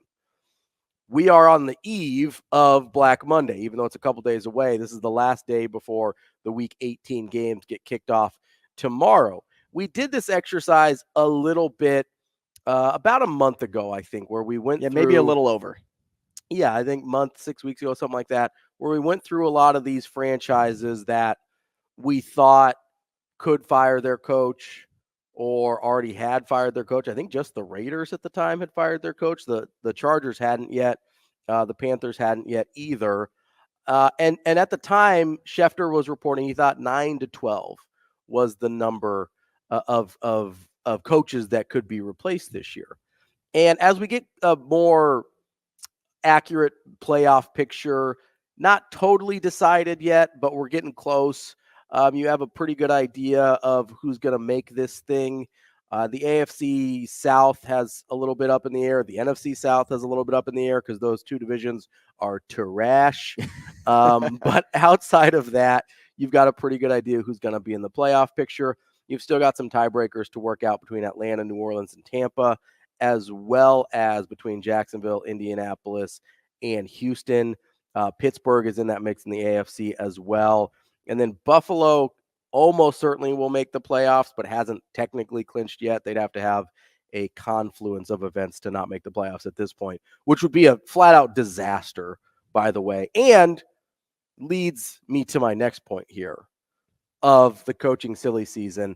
I actually think if somehow Buffalo doesn't make the playoffs, or even if they get bounced in the first round, I think we might see them move on from Sean McDermott. I still don't. I was on the don't train a month ago. I was on the yes for sure train a month ago. I'm on the maybe train now. And now I am officially on the I'm hammering down 100%. You just can't. They have underperformed. I know they're playing better now. They've underperformed, but they're 10-6 and they will make the playoffs. They have beat the teams that they should have beaten. They need to, yes. Early on in the season, yes, they struggled, and the Bills were turning the ball over way too much. Their defense wasn't stopping anyone, and boom, when you mix oil and water like that, what happens? Oh yeah, they tend not to mix well. They actually separate. Here's the problem with Buffalo, even if they make the playoffs, which they should, but they lose in the first round. Anything short of making the conference championship game this year is underachieving for Buffalo, for what their expectations were, for what their roster is. That's where you get in trouble. Because listen, should he get fired? Probably not. Well, maybe not. I'm not even 100% sold on that. But I think he could get fired because of underwhelming this season. That would completely shock me. I don't remember a coach that got fired for winning. I mean, I remember coaches getting fired for not winning enough in the playoffs. I mean, that happens. I mean, I guess Bo Pelini got fired for winning, but there were other things. He got fired for some other things. And he just happened to be winning while that was happening. Sean McDermott said some things this year that were questionable. They came out this year. Yeah. That were a little questionable. God, I forgot about that. There's just no way, especially if they find themselves in the playoffs. It just doesn't make sense. It really doesn't make sense. Firmly on my maybe list, especially if they lose in the first round. Coming up, another name, a name that really doesn't make sense to me is Mike Tomlin, that I've heard out there a little bit. That's just a no. It's the same with me for Vrabel. Like Tomlin and Vrabel are just two guys that I'm like, yes, Tomlin's had more success this season, but those are two coaches that just know how to coach football, and you don't get rid of them after a season like this. So what I've heard about Vrabel is it might be more he wants to leave rather than they want to get rid of him. So that's something to keep an eye on with Tennessee. Is it sounds like he might be a little burned out. The only thing I could understand in Pittsburgh is, and I don't think they should get rid of him, but Tomlin has been there for a very long time. And he wins. He does win. But sometimes, and I'm not saying they should do this, sometimes the skill set of what a team needs after a coach has been there for a super long time is different from when he started, or even when he started with on a run with that specific team. Now, I think Pittsburgh, once they get their quarterback situation figured out, if they get their quarterback situation figured out, then they'll be fine. We're not having this conversation, right? Which is why I don't think they should do it. But that's the only thing, it reminds me of Terry Francona with the Red Sox, right? He was great. I didn't want him to fire him. What that team needed eventually when they let him go was different than what they needed when they hired him. So that's the only logic I can think of with Mike Tomlin, but I don't think they should go down that road. Now, the AFC South is interesting. DeMeco Ryans is safe because he's done an incredible job in Houston. Indianapolis. I think Shane Steichen saved his job. He's safe as well because of how well and honestly, Gardner Minshew may have saved his job. Like that could be it too. I would have been shocked to see him go after 1 year. I agree, especially when Anthony Richardson went down and you just didn't have your quarterback. But if this had gone like off the rails without Richardson, maybe I could have seen it. I think Doug Peterson's safe in Jacksonville. I don't think that's an issue. He's just another one of those good coaches. Sean Payton is going to be safe in Denver. You know what's funny? I have him down still as a maybe because of the off-field things about how the perception of Sean Payton in Denver has a negative impact or can cause negative repercussion for that team. So Sean Payton's interesting because I agree that it hasn't been a good look. Obviously, it's gone okay. They're 8-8. That's fine, right? It's not great. But they started 0-5 and then won 6 straight or something, and now have lost, however many 2 of their last their 3. record. Yeah, they're better than they started. They started looking off like maybe the worst team in the league. Obviously, it's gotten a lot better. Here's the problem, though, is I think you're at a point of no return with how far they've gone down the road with Russell Wilson and getting rid of him to go back and be like, actually, we're going to get rid of Peyton instead. He'd have to do something. I mean, be a good look for the NFLPA. Agree, it would be, but he'd have to do something egregious in order to get fired after they've gone all in on him at this point.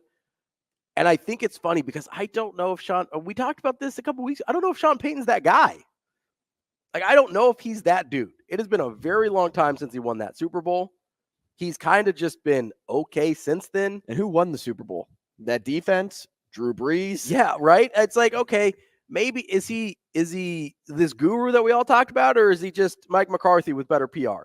Like, what are we, what are we really doing here with Sean Payton? So that situation's interesting, but I think he's safe because they've gone pretty much all in. Obviously, the Raiders and Chargers are already looking for a new coach, although Antonio Pierce is interesting, and we'll stop here in the AFC and we'll do the NFC after the break here. But Antonio Pierce has a job. You think he's got the job? It's him. Ooh. The players like him. I know they do. And he's really found a way to win in Vegas. And I think the camaraderie that he's formed there, especially when you have your stars liking how you coach, like Devontae Adams can't say better things about him. Yeah. Max Crosby can't say better things about him. When your stars like the coach, that's a new thing for Vegas. That's something that hasn't happened in a long time. Well, they liked who was the interim? Rich, was it Basili? Shane, can you help me out here? Do you remember? Yeah. And by the way, Gannon? Rich Gannon, he was awesome. That was my guy right there. I'd love me some Rich Gannon. Big Bill Callahan guy with the Raiders. No, but there's something to be said about the current coach right now for the Raiders, because he's a Raider guy. He grew up as a Raider. He grew up as a fan, right? So you take that into effect. That can cover a lot of Band-Aids, as in working with the manager or the owner of the team. I mean, so I think that's where the Raiders stand right now, and I think that's why he's a really good fit. I'm telling you, when you win and the players like you, it's hard to get rid of you. They've lost 4 of their last 6, though. That's where it's going to be. Think about what they're working with, right? They don't have their starting quarterback. Aiden O'Connell is in. Josh Jacobs has been banged up the last few weeks. They've been missing their pieces. I know. I think they might take a swing at a bigger fish. Coming up next, though, we will talk about what's going on in the NFC coaching cycle as well here on Hurrdat Sports Radio. Wrapping up hour number 2 here on Hurrdat Sports Radio on AM 590, ESPN Omaha, ESPN Tri-Cities.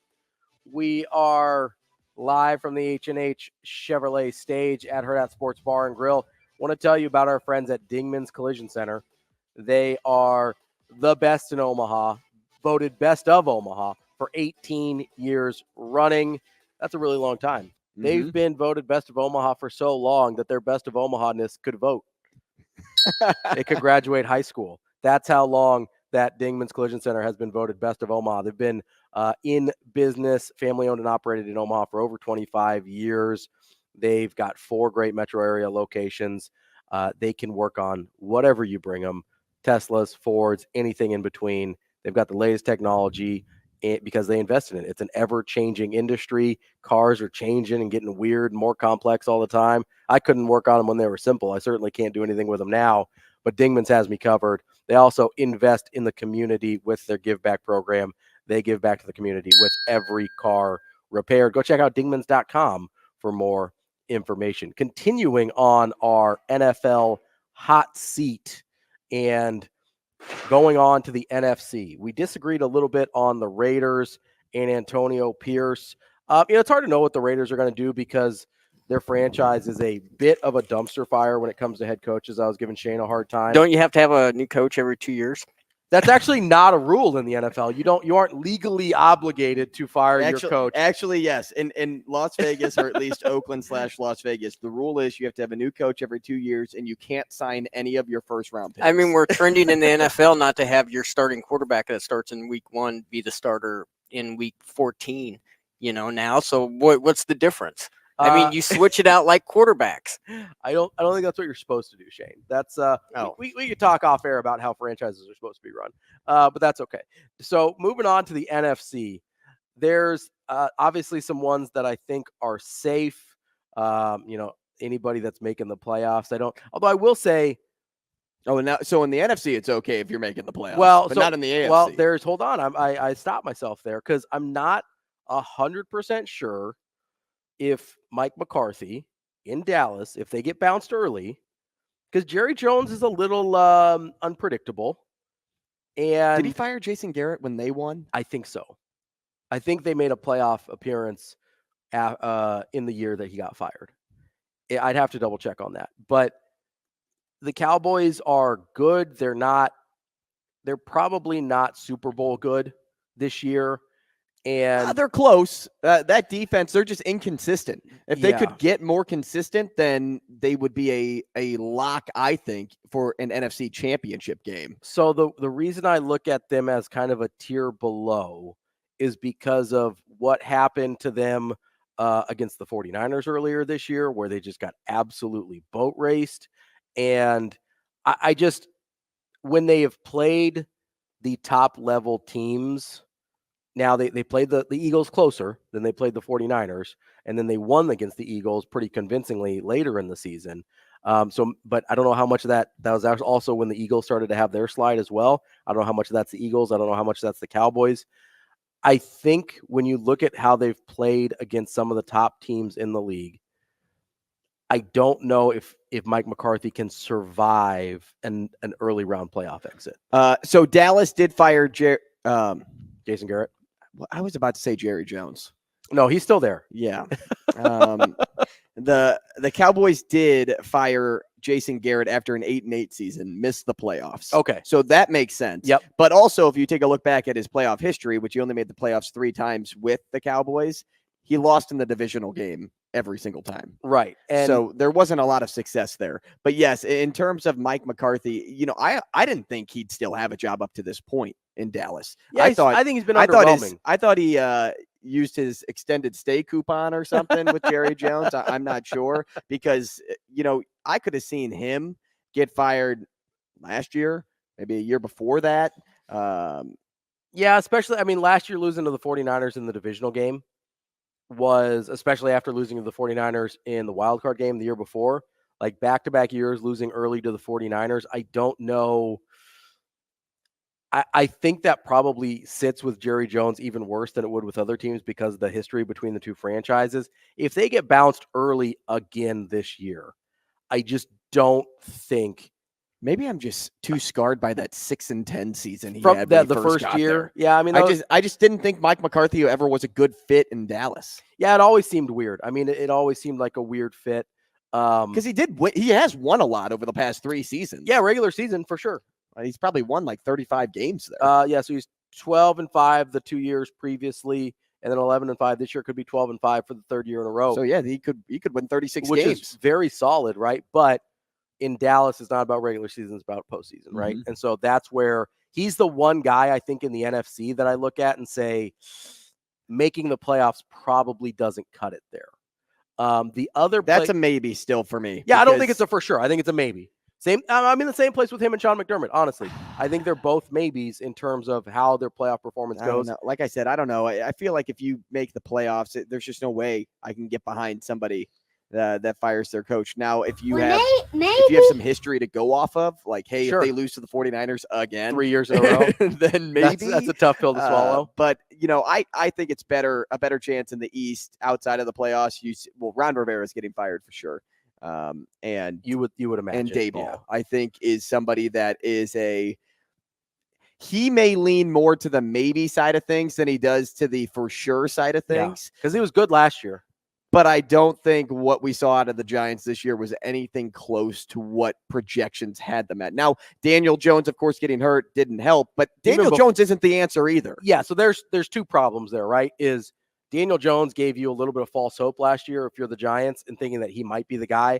I don't think he was ever the guy. I didn't think he was the guy when they drafted him. I don't think he's the guy now. And also, they weren't playing well before he got injured either, right? They maybe have played better with Tommy DeVito at quarterback than they did with Tommy Dimes. Yeah, with his you have to talk like this when you talk about Italian League Hall of Fame agent. Congratulations to his agent. He made an Italian Hall of Fame locally there. Good for him. I can't get over the fedora. That's quite the look. I'm cool with it. I love it, but it's very mob-like. It is. But yeah, so Brian Daboll is a firm maybe for me. I think maybe he gets another year because of the injury situation, but I'm not sold on him. I wasn't sold on him last year. How much do you laugh at the fact that the NFC North is keeping everybody? Yeah, I mean, so that's the one that I think Eberflus has coached himself off the hot seat. Well, he has, because the Bears have already talked about retaining him. Yeah, like that's and I don't put too much stock in that because I don't know. I always get a little No, iffy. I put stock in it though, because like you wouldn't come out and say something like that, especially in the position that they're in for next season when you have the number 1 pick. That's why I'm inclined to believe that they're keeping Fields and not going to draft a new quarterback, because if you draft a new quarterback, maybe it makes sense to just start fresh. To take a new head coach as well. Now, some could argue that, Matt Eberflus, Justin Fields wasn't his option. He was thrown into that. So maybe if you give him a new quarterback, then we can decide if he's right for the system. But right now it seems, no, we're going to keep Fields. We're going to keep Eberflus and maybe turn a 7-9 team, which I don't think a lot of people projected the Bears to be after they traded for Montez Sweat. No. And turn this into a potential playoff team next year. Yeah. So the place that I would look is they haven't fired Luke Getsy yet, have they? No. I would maybe look there. See, Luke Getsy's that I'm with you, but he's that guy that always makes you scratch your head. Yeah. Because throughout the season, it's like, why didn't you run with Justin Fields more? And then they ran with Justin Fields, and they look like the final 2 games, and those 2 games are all you think about. So that's why I say you get rid of him, though, because like Cynthia Freeland talked about earlier this week when we talked about her from NFL Network, the decision to not run with Justin Fields for the first half of the season cost the Bears a potential playoff spot. They could be 9-7 right now, easily. The last half of the season, they've played borderline playoff level football, and they just threw away. Well, they started 0-4. They started 1-5, right? Started 1-5 in the first 6 games. They finally turn it around. They've won 4 of their last 5. You're telling me if they hadn't played into the strengths of their... Yeah, they should have beaten Detroit. Yeah. They should not have blown that game. And then there's another one on that list. They had a 6-point loss to the Vikings. They lost a 3-point game to the Broncos early. Like those 2... I think they blew a lead in the Broncos game as well. Those 2, you just... because that was I think that was the Broncos' first win of the year. That would make sense. And so you flip those 2 pretty easily, boom, you have a one score loss to the Saints a couple weeks later. There's a bunch of games. And listen, I know you're not going to win all your one score games. Oh no, you're talking about one score games. So NFL, it's different. It's fine. Oh, okay. They lost a one score game to the Browns where they blew a lead. Yeah, they did. That's another one. That's a huge one. That's another one. You're telling they blew a fourth quarter lead. And this is so I'm thinking about them over the Broncos. Yeah, I mean it's both. I think they blew leads against both of them. You look at this team, you look at the way they hamstrung Justin Fields. I think you keep Matt Eberflus. I think you need to move on from Luke Getsy. You need to hire someone who understands. Maybe you bring in someone from college that understands the Justin Fields skill set and is really comfortable implementing an offense around him rather than being like, hey, I'm the offensive big brain here. We figure out how to make the quarterback work around me. That's not how the NFL works anymore. It used to be, hey, we get the quarterback to run my system. Now it's like, hey, we get the offensive coordinator that can take the advantage of the quarterback skill set because it's easier to find offensive coordinators than it is to find quarterbacks. So Matt Eberflus, I thought was a lock to be fired and is going to be back next year. And I think I feel about it. Listen, he gets one more year. I don't know. Atlanta, they have to fire their coach. New Orleans, they have to fire their coach. I think that's it for the NFC. Can you tell me who coaches in New Orleans? Dennis Allen. Yep. Yeah.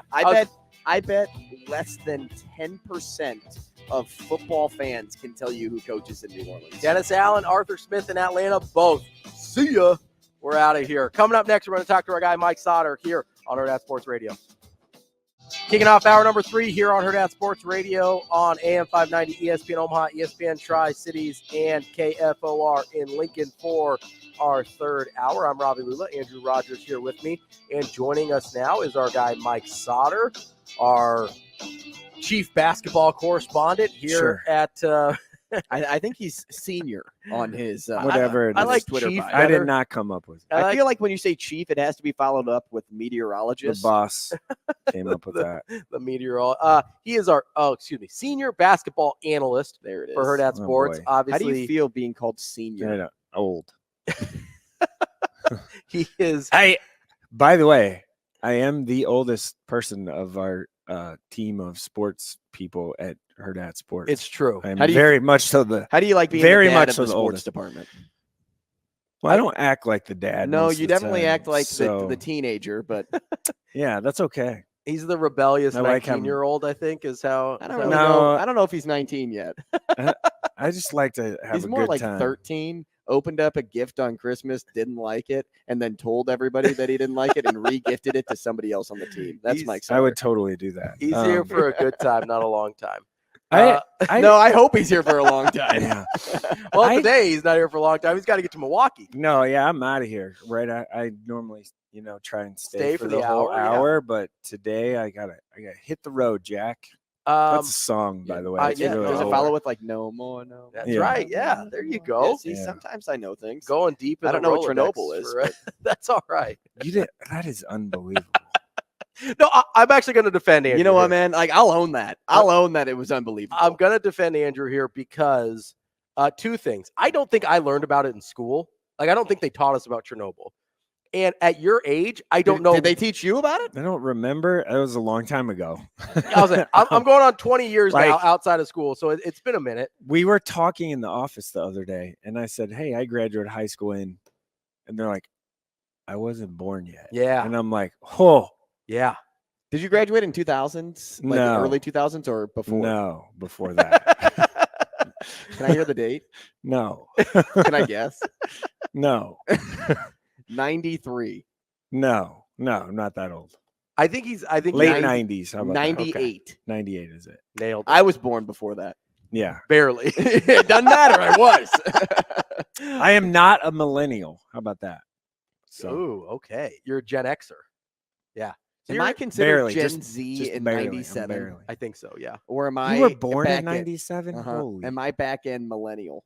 I think you're a Gen Zer. Yeah, you. I'd have to look. 1997. I will say I'll give, because at his age, and I don't think we learned about it in school. I don't know why he would know what Chernobyl is, but it is kind of, I don't know. It's like just a known thing, right? Like people just know. I assumed that, but I don't know. I mean, I don't know. People besides me don't talk about Chernobyl that much. Yeah. So. I mean, I don't either. So, but okay, I just here. know what it is. 1986 is when it took place. Yeah. So it's the Like, year before I it was makes born. sense why you would know what it is because you were like was at an age like where you 7. would remember that, Yeah, right?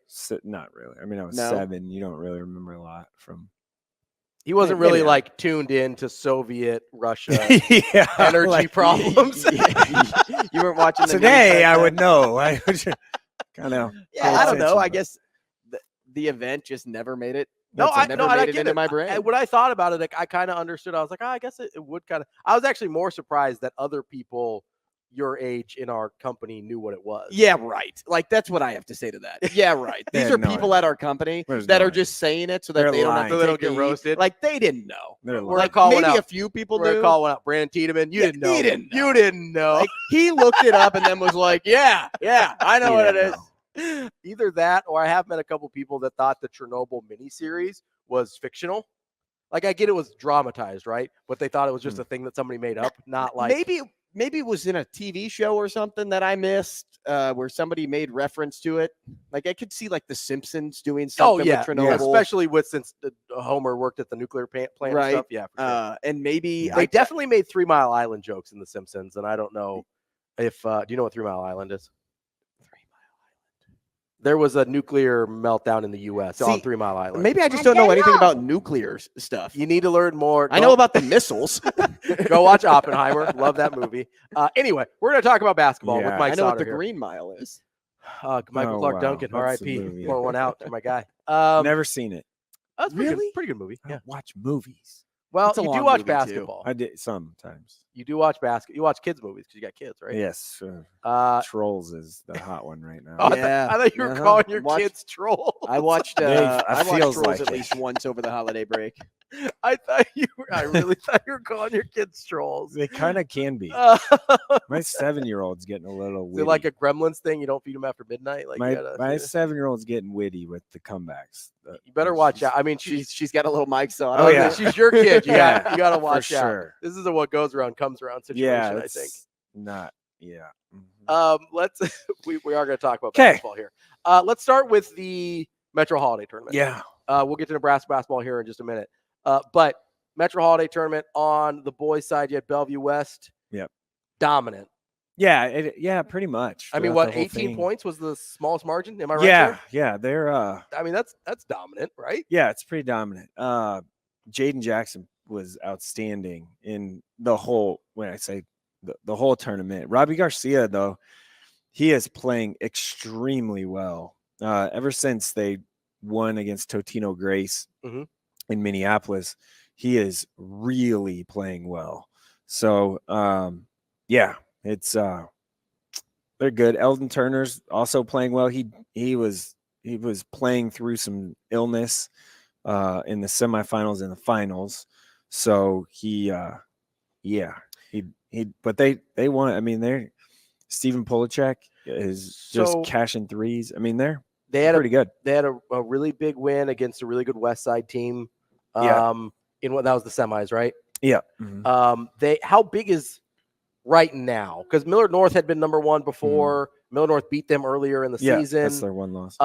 How They got smacked though. I would say they got smoked by Millard North. I'm But- saying Miller North got smacked by yes. Central. Yes, Yeah. in at Metro. Yeah. How big do you think the gap is right now between Bellevue West and everyone else, or is it just certain teams are playing hot at different times? Yeah, we don't it's- really have a hierarchy. I wouldn't say the gap's big. I just they're playing the best right now. Yeah, they're playing the best right now. I would say they're the most complete team, right? Okay. Like just their roster. Mhm. They actually have two bigs that you can throw out. I mean, you count Robbie, I guess, as a big, but he can step out, hit threes. He was 8 for 8 in the quarterfinal game. That's incredible. Yeah, that was ridiculous. So they have the most complete team. They have, for my money, the best player in the senior class, and Jaden Jackson, Right. In the whole state. I've said that for I don't know, a year now, probably, or more. At least, yeah. And I think he's becoming a little more efficient too, which is great. And he's handling the ball a little bit. He had an in and out dribble that was like a step back three. Dude like blew by him. It was awesome. So he's playing well. I will tell you, the team that is really playing well, Omaha Central had really nice run. They did. You know, smacked Millard North. Dale Ron Thomas had an awesome tournament. Kind of, hey, I'm the guy, right? For them, he transferred from Omaha North this year, and he was the piece that they needed. They needed an upgrade at point guard. He clearly is. Their Central is just a very well coached team, and they play tonight. Millard North and Central rematch tonight, less than a week later, right? So yeah, that's interesting timing on that one. Yeah, it's just I know it's just how the breaks. Yeah, I don't how the schedule was. But set up, it's just interesting from a matchup standpoint to see if Millard North is able to bounce back, or if that was more at of Millard North. Yeah, I think it was just kind of one of those things. No one was going undefeated this year, or even close. So I think it's just kind of one of those deals. They Central's so well coached that it is a stereotypical Chubbuck coach team. Yeah, where it's just athletes, football player guys, tough kids, all of that, and then you have this lead guard that can score for you and hit shots, and then you have another guard, DJ Sterling, who's capable of doing some stuff, and then Devin Holman's a nice player. It really reminds you a lot of what Omaha South was really good with Chubbuck Sr., who's now helping his son at Central. So, I also, Millard North, like Neil Mosser is never going to not make a field goal again in a game, which happened. I think that's fair. Yeah. That I feel pretty good about that. So kind of an outlier maybe for Millard North. Yeah, it's one of those where they were. I also wonder, I know. I will tell you, can I interrupt you? Yeah, absolutely. The hottest team right now is Lincoln Southeast. Okay. Lincoln Southeast is on a tear. Yeah. They've won five, they started 2-3 to start the year. They've won 5-6 in a row, something like that. 5 in a row. They won the Hack tournament, and they beat, of those 5 wins, is 4 teams ranked in our coaches pool. That's impressive. Wow. Beat Westside, beat Pius, I believe, in that run. Southwest in that run. North Star they beat is a good team. Full throat North Star with everybody back. Yeah. So Southeast is killing it right now. So, Taymor's having a really good year for them, but Mike Nagoy came over from Parkview Christian, and he has been another ball handler guy for them. And Jake Hekelman has been a stud for Southeast right now. So before that winning stretch happened, is that a team that you were keeping?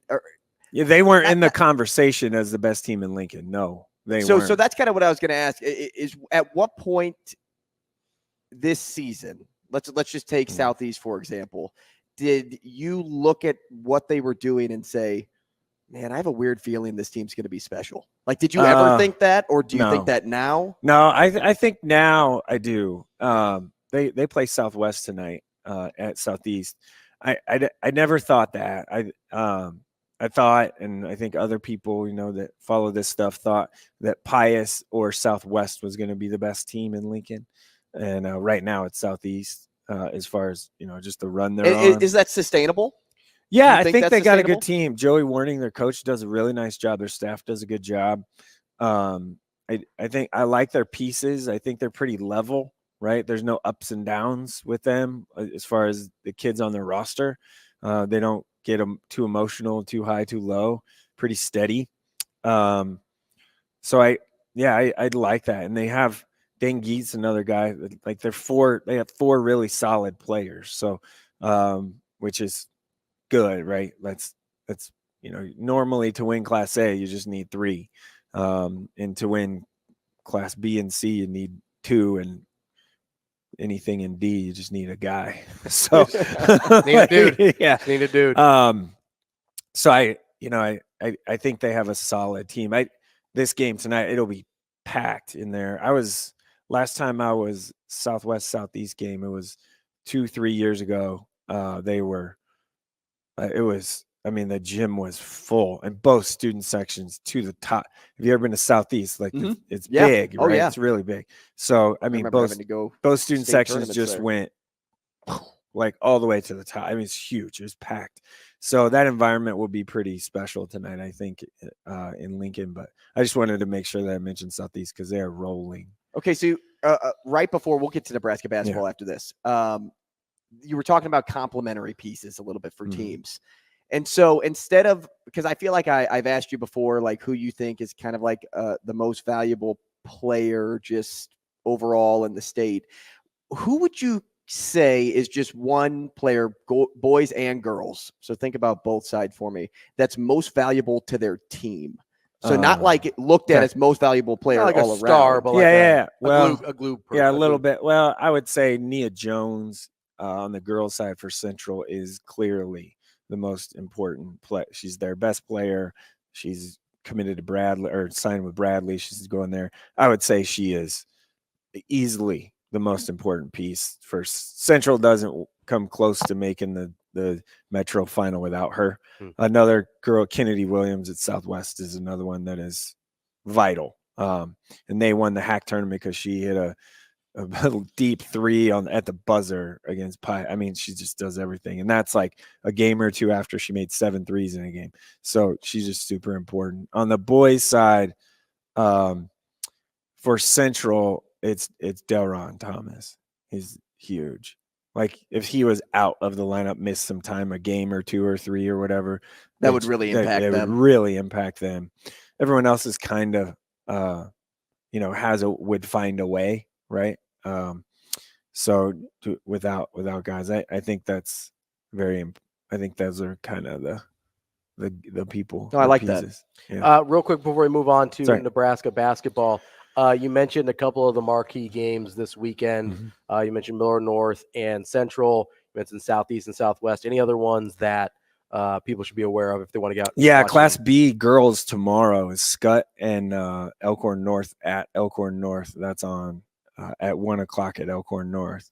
So that is two of the best teams, two of the, feel safe to say, top maybe 6 teams in the state, no matter Class A or B or whatever. It is, I think, squarely, without a question, the preview of the girls' Class B state championship game. I don't think Elkhorn North and Scott are pretty good. There's this little bit of a rivalry there, and Scott hasn't been able to get over the hump against them. So that's I think that's a huge game. Yeah, that's off the top of my head. That's what I got without like digging too deep. Normally I'm a little more plain, but I know that I was making this trip this weekend. So I'll say, yeah. Speaking of big games and a trip that you're making, we're with Mike Sautter here live at the Hurrdat Sports Bar and Grill. Nebraska men's basketball going up to Wisconsin tomorrow. They play, I think, exactly at the same time, basically, as Creighton and Providence. But this is a top 25 Wisconsin team on the road. Nebraska coming off of a very good win against Indiana in a pretty crucial stretch of their schedule here. Yeah. Where they've got not only some opportunities to rack up some wins in terms of early on in the Big Ten schedule, but get maybe a couple quality wins against teams like Wisconsin as well. How are you viewing the way Nebraska's playing right now as they go into the stretch of at Wisconsin and then Purdue at home? Is it this is the struggle, right? Like, I think Nebraska's probably pretty good. I agree. Like, I don't think that's a hot take. No, I know, but they beat Indiana, and the talk is, Indiana's not good. I mean, they were 12 they were 10-3 coming into that game. Indiana was. Yeah, but some 10-3 teams are a little overblown. I get that. Yeah, but people would say that about Nebraska based off their schedule or who they played. I don't know. You know what I'm saying, though? I don't know that Indiana and Nebraska were entirely different teams coming into that game. Right. And then the narrative changed pretty quickly after Nebraska did what they did. I mean, Indiana looked all out of sorts, though. Yeah, they didn't sure. look good. They didn't look and why? Because of that Nebraska defense. Yeah, Nebraska played really well. They did. Also, there was a time in the late, like not late, but I guess mid, about the 8-minute mark, that they just left Keisei Tominaga at the top of the key. Like they just don't do that. Ran away from him. Don't do that. And this was already after he was kind of on a heater. And I'm like, wow, that was not in the scouting report at all, for sure, 100%. So you can't, if they get him going, I will say the guy, like the key for them, obviously, I think Rick Mass, we talked about this. He is without question the most important player on the team. No question. Like they don't if he's out for a while or They- something, They need him. they're struggling. In order to win, they have to have him on the court, which credit to him because he was laboring a little bit at the beginning of the game. Then I think as he got a little looser and get some sweat, that dude sweats a lot. So like as he kind of got going, I think he stepped it up pretty well and got a little more comfortable. But he is vital to their success. But Jamarcus Lawrence is a guy that probably isn't getting he doesn't score. He isn't the leading scorer and all that stuff, but he's settling things at I won't call it point guard, but lead ball handler. Primary ball handler. Yeah, like lead guard spot. There's not really a real point guard on Yeah, the team. no. Yeah. And that's fine because of the way they play. And if they can get the effort stuff. When Josiah Allick came to Nebraska, his role or their intention for him wasn't to score 12 to 15 points a game and get 6 rebounds. It was do what he did against Indiana. Didn't attempt a field goal, but he had a huge impact on the game. He didn't even attempt one. Yep. Huge impact on the game. Rebounded everything, had a couple steals, was the first to the floor guy in a key situation 8 after he tipped the rebounds, ball. 3 assists, 2 steals. Yeah, like that. That's right. That's for what his role is. That's a great line. It's 4. They need him to be 4 rebounds and 6 rebounds, maybe 4 points. 6 rebounds, 4 points, a block, and give me the 5 fouls. You know what I mean? Like that's what they need from him. Yeah. And effort plays and just defend. So I think that's it. And Juwan Gary's CJ Wilcher off the bench has been fantastic. Yeah, but right there, CJ Wilcher. So John Rothstein tweeted this out last night. In the 5-game winning streak, 13.8 points per game, 50% from 3-point range, and that he could be the Huskers version of Tyrus McGee, who played for Hoiberg at Iowa State. What do you think? Yeah, I mean, I don't really. Rothstein and I don't get along mentally all right. in my brain very much. But doesn't mean you can't agree with anytime you just have, you're like a bot with stuff, it's a little hard for me. But I mean, it was good. Yeah, hey, give him attention. CJ the other night was huge just because of the foul trouble that they got in with Bryce and Juwan and stuff. Him coming in, knocking down shots was very much so what they needed. They need him to come in off the bench if he can and provide some sort of scoring punch. Yeah, he's been fantastic. He is so mature. That's the thing about this team. It's really mature. Like the culture piece that is thrown around a lot. And, Fred and I talked about their culture and things in the off season. If people haven't seen that, you can go find it somewhere on the YouTubes or whatever. But this group is very much so about one another. I feel like there's no me guys. And it feels like they're old. They're not real old. I mean, frankly, they're just not. But they're super mature, so they fit Fred's personality, I think. Bryce is doing well too. The rotation's kind of thinned up, but CJ is squarely the 6th man, and that's okay because I think he provides an important piece and energy off the bench and some scoring punch. We'll see tomorrow. I mean, Wisconsin's playing well. That'd be a top 25 win on the road if Nebraska can get it. That'd be huge, an enormous win for they Nebraska. Moved up in KenPom from yesterday to 49, I think 48. There were 53 yesterday, and then net ratings 52, I believe, without having it in front of me or notes. But that is pretty good. Are they ranked if they beat Wisconsin? 49 in KenPom. I think so. Yeah, I mean they'd almost have to be. They'd be 13-2 with a top 25 road win coming off into the rankings. I think they're close-ish right now. They should be. They're right in the conversation. And then, what happens? Listen, Tuesday at 8 p.m. in Lincoln against Purdue is going to be lit. Oh, that place. With the way they're playing right now, that place is going to be on fire. Remember how they played against Creighton? Especially not very good. Right. The way they're playing now, with a win. it's going to be tough for Purdue. If they can go into Wisconsin and beat them,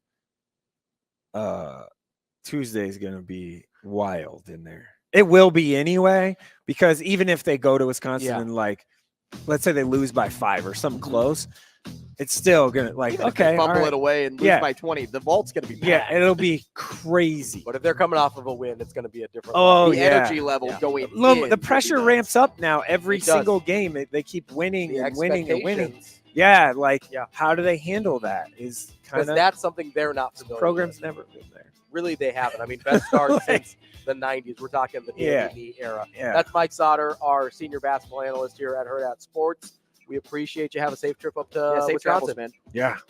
Keep on trucking. Coming up next, we've got a little, we're going to play a little game. Yep. Here on Hurrdat Sports Radio. Welcome back to Hurrdat Sports Radio here on AM 590, ESPN Omaha, ESPN Tri-Cities, and KFOR in Lincoln. We are live from the H&H Chevrolet stage at Hurrdat Sports Bar and Grill. This is normally the spot where we would clean up some of our stories from the week on the Warhorse Sportsbook cleanup. But I'm sure our friends at Warhorse won't mind. You were going to quiz me a little bit. Yeah, I was just scrolling. That's what I do during the break. And I came across a graphic because we were talking about the NFL. And I don't know if my phone was listening to me, which as you said, they probably were. Or if it just happened to pop up because it's a common thing that I look at, like fun things like this. Right. Most hated teams per state. Okay. We don't have to go through every state because a lot of them are grouped. One state's least favorite team ends up being, another state's least favorite. Sure. So I'm going to quiz you. Yeah. Let's do it. And I will then update you. So like if one team is, let's just do a team that isn't on here. So I'm going to remove one team that I don't see. Okay. I don't see the Chargers. Okay. Yeah. For nobody cares about the Chargers one way or another. So if the Chargers were like the least favorite team of Wyoming, I would say, okay, it's Wyoming's least favorite, Montana's worst favorite, and Idaho's worst favorite. Okay. So you're going to give me the whole. I'm going to give, because I don't want it to be like, hey, what is Idaho's? If it's the Chargers too. Sure. Okay. So just to make it easier. But I wanted to start off difficult because what made me laugh was Alaska and Hawaii have the same least favorite team. And I'm curious if you could guess what team that is. So my instant reaction would be one of two teams. And it's usually the teams that are generally most hated nationwide. So my first guess would be the Cowboys. It is not the Cowboys. My second guess would be the Patriots. It is not the Patriots. Oh, really? Nope. Those are my two. Okay. Think regionally with these teams. I mean, so it's big CFL. Yeah. They really don't like the Think Toronto West Coast with these. They really don't like the Toronto Argonauts in Alaska. Yeah. I wouldn't go into Canada or maybe down into not a big, Mexico or anything like that. Not a big Saskatchewan Roughriders fan there in Anchorage or anything. I'm surprised that I could name two CFL teams. I'm really proud of myself. Montreal Alouettes, that's three. Yeah, good one. I'm gonna go. So I'll go Seahawks. It is not the Seahawks, but it is the same division. 49ers. It is the 49ers. See, I don't. Why are they hating on the 49ers? The 49ers are the least favorite of Alaska, Hawaii, Arizona, Washington, Oregon, Idaho, and Montana. Haters. Yep, they don't like the 49ers. I don't know what they did to the people up in Juneau or the people down in Honolulu, but they just don't like them. I assumed that it would be Washington's because of Seattle. That makes sense. I could maybe guess some of the other states. I don't know what Alaska and Hawaii have against my Niners. That seems out of line, Alaska and Hawaii. I'll let it slide, but I'm not happy about it. Okay. This team is only hated in one state, and it is California. Ooh. Who does California hate the most? So my instinct is to say Seahawks there. That's correct. Oh, nice. Nice work. Nailed it. Seattle Seahawks. Okay, this one, let's go with Nevada, Colorado, and Wyoming. Oh, this is easy. This is the Chiefs. It is the Chiefs. Easy peasy. Okay. Let's do Utah. Okay. New Mexico. Okay. Oklahoma. Arkansas. Oh, these are weird ones. None of these teams. South Carolina. Okay. And Texas. Who do they hate? I was going to say Dallas, but you threw Texas in there. So this one's tricky because half of those don't have NFL teams, so it's hard to. And they're kind of sporadic. Yeah, they're all over. I mean, you clumped a little of them in the Southwest with your. Oh, I'm sorry, Mississippi hates this team too. Oh gosh. I'm gonna go Patriots there. It is not the Patriots. Okay, give me a hint. it should be the Patriots. Well, your hint is one of these. You said a lot of these states don't have football. Think of the state that does have football. I'm gonna go Dallas then. No, Texas does not hate Dallas. I didn't know if it was like an A&M and Texas thing. I don't know. Okay, so one of the states that does have football is the most hated team. No, one of the states that does have football is your hint of why this is the most hated team. I confused your hint there. Okay, so who does Dallas hate? You also said Arizona, didn't you? No, Arizona hated the 49ers. Yes, I said Yeah. New Mexico. New Mexico. Well, okay, so who does Dallas? Eagles. Eagles. That Philadelphia. Makes sense. That makes sense. But I think it's funny how Mississippi just happens to hate on the Eagles. New Mexico. Yeah, Down with the Eagles. Get them out of here. Utah. Not a fan of the brotherly love in Utah. Okay, you have Nebraska. Who does Nebraska hate the most? I'm not going to give you the other two states that hate this team. I just want you to try to guess. It would give it away. Yeah.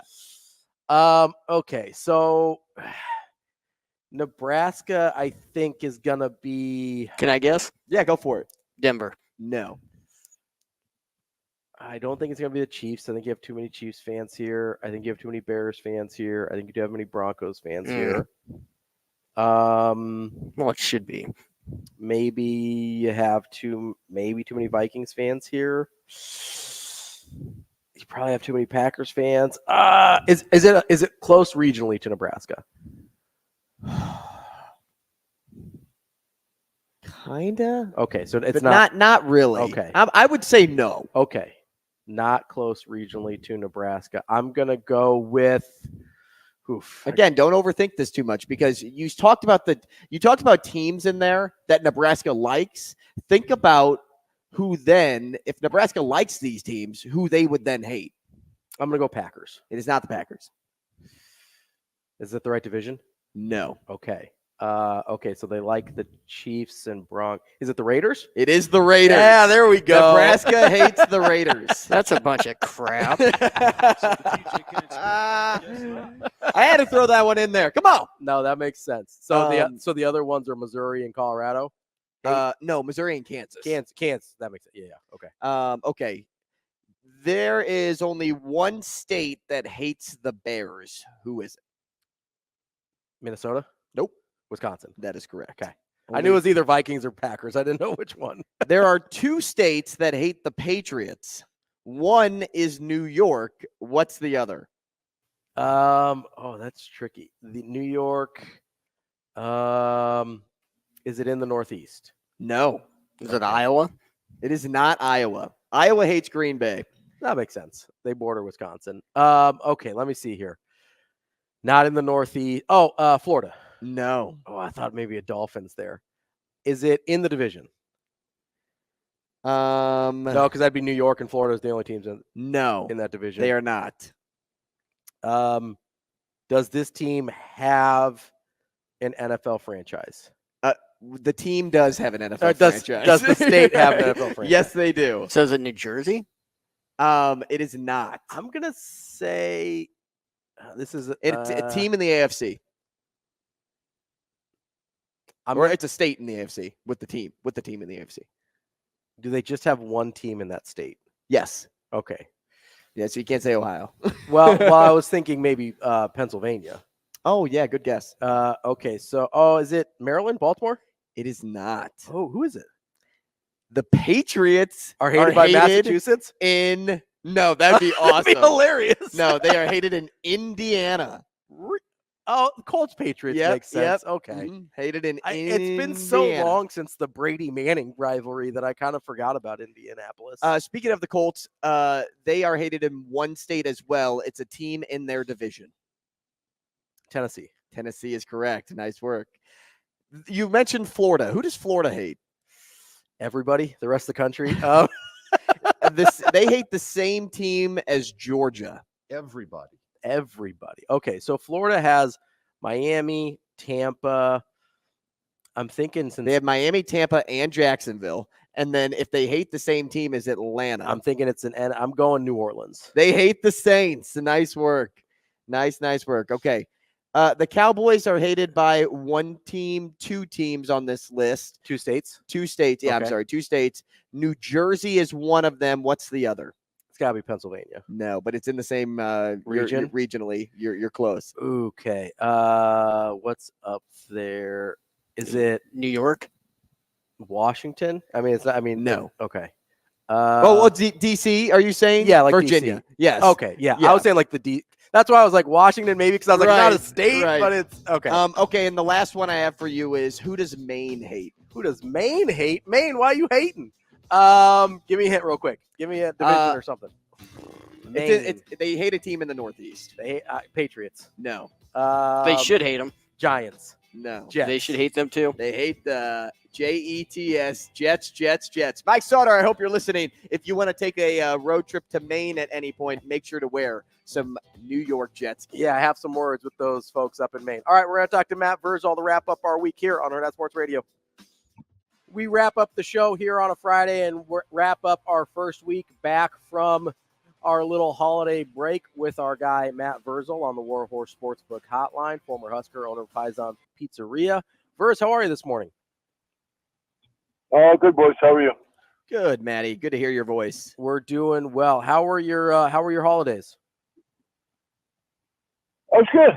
Got a couple half days, couple days off, so nice. Got to see my family, and they haven't disowned me, so that's always good. Is that because you brought pizza over? We do, in fact, this was a tradition started a long time ago when my nephews were young. My mother and sister wanted to do pizzas on Christmas Eve. They thought that would be great for my young nephews to make pizza. And I said, that just sounds so amazing because I've only done that for the past 364 days. Why wouldn't I carry all this S to your house to do it somewhere else? This sounds great. And now they're old enough where they really don't care. And so now I'm just bringing pizza to then cook. And they don't help. So From 364, now it's become a tradition of 365. Yeah, it's pretty fun. Pretty awesome. You sound thrilled. Well, I wanted prime rib and like things like that, but no, that was. But pepperoni and sausage is what other people were craving, huh? Once the nephews came into play, the king learned about the princes. So there you go. My wife feels for you a little bit, Verz, because she hosts and cooks everything on Christmas, and she's a professional chef or whatever. So I think she kind of gets the bringing work home thing a little bit that you're talking about. So I commiserate with you a little bit through her. So I hopefully. Your wife's a professional chef? Yeah, she works in a hotel banquet kitchen. Jesus, dude. I mean, whatever horseshoe you were born with up your arse, I mean. You're wondering how he got lucky? Dude. Can't figure that out at all. That one perplexed. That one keeps me up at night, I'll be honest. I mean, you met her. He goes to sleep and she's he's a like, very nice. Ravi, She's a very nice woman. Yeah, incredibly nice. And a professional chef. Yeah, a pastry chef to be exact. She specializes in. You must have pastries. done something good in a prior life. Maybe I'm just a nice guy, Matt. You never know. You must have done something really amazing in a prior life. He saved a kid from a burning building. Something. I must have, listen, it's good, clean living. Good, clean living, Verz. There you go. So, I was looking through your Twitter feed, and you tweeted out you retweeted a stat from Billy Carter about the number of guys that were playing in the Sugar Bowl that played in multiple sports in high school. And it was 80 out of 88 guys. And I'm big on the playing multiple sports makes you a better athlete train. And whatever you end up specializing in later in life, you'll be better at it because you played multiple sports. I'm assuming that's what you were getting at with that retweet, but just kind of elaborate that on a little bit for me as a high school coach. When you see guys that do play multiple sports, how it impacts what you see on the football field? It's different. The reason why it's so valuable, okay? Mm-hmm. It's different muscles that get worked. It's different strategies. It's different mindsets. It challenges your brain as much as it challenges you physically. Mm. Okay, if you look at some of them, smaller groups. Say you're a basketball player. I'm in a smaller group, so now can I work myself into this 5-man where the mistakes have to be fewer? Can we all get this together? Like it's just good for the kid. To football 24/7, 365. There's no way that can be fun. Like there's no way it can be enjoyable. No, they've been brainwashed and told by their overbearing dad or their crazy mom that this is it. You love it. You absolutely love it. But look at the greats that have done it. Like look at the amazing people that have played the game of football and were great at it. Mm-hmm. Man, I played basketball, blah, blah, blah, blah. Mookie Betts played everything. I know that's a baseball analogy, but that guy played everything.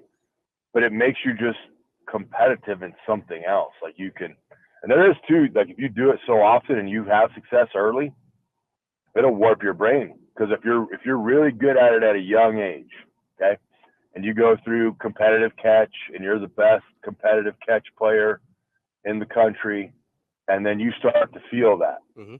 And then reality sets in where there's dudes now with pads that are going to come hurt you.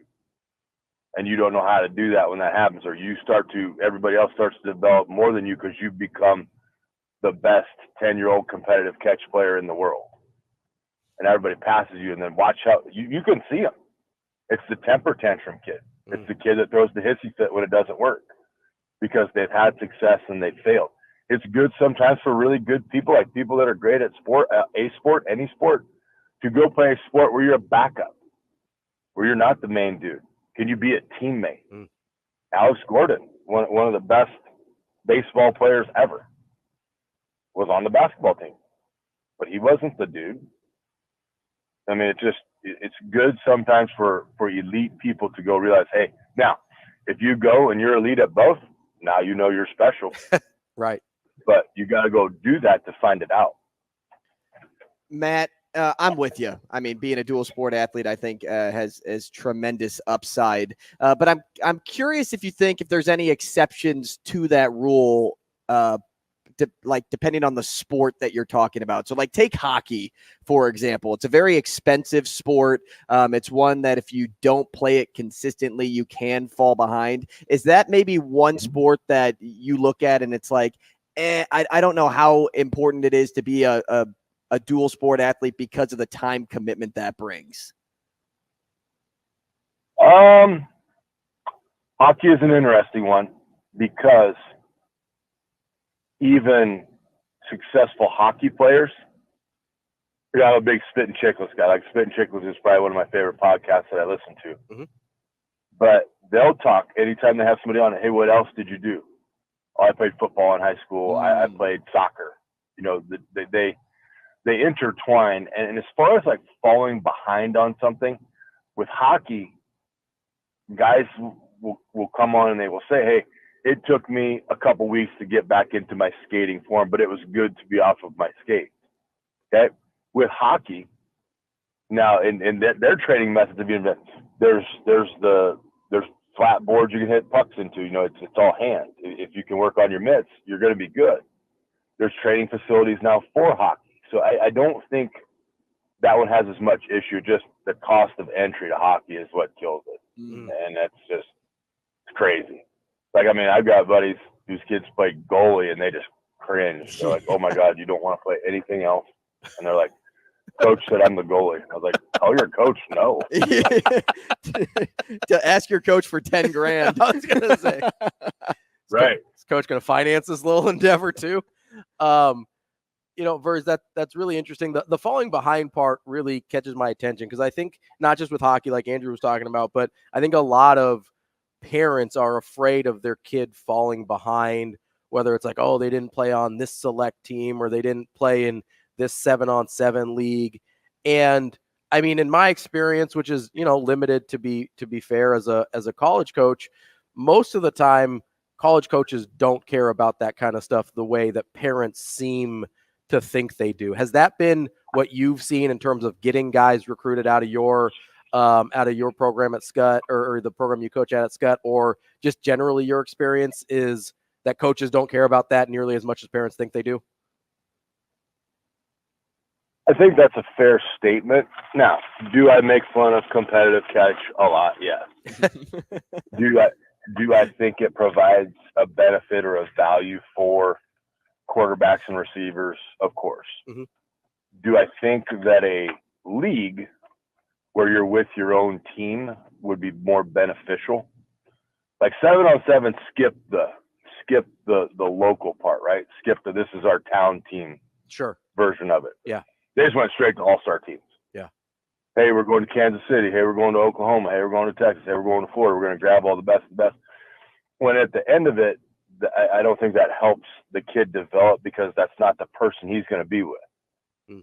Now, those that are skeptical are going to be like, well, this is how a certain friend of mine acquires talent at a certain school he coaches at, and this is what he does. Those kind of things. The part for me that frustrates me with this, because I have Steve Warren and his crew, they do a great job. Mm-hmm. They run a great organization. They do fantastic.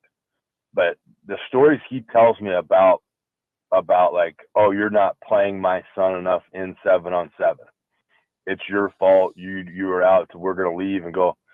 As where I would rather see a parent shift that mindset to, well, son, there's obviously they are the best around. Mm-hmm. There's obviously something they see in you that is not ready for this. So did they tell you things you need to go work on? Yes. Then go work on them and get better. That's our guy, Matt Great Vrzal, stuff. dropping some truth bombs as always. Verz, we appreciate it. As always, we'll talk to you next week. Hey, boys. See you, man. That's our guy, Matt Vrzal, former Husker, owner of Paisan's Pizzeria. That's all for the week. We will see you again on Monday, and we'll be talking about the College Football Playoff Championship game. Get you set and ready for that on a Monday. Have a good weekend, everyone.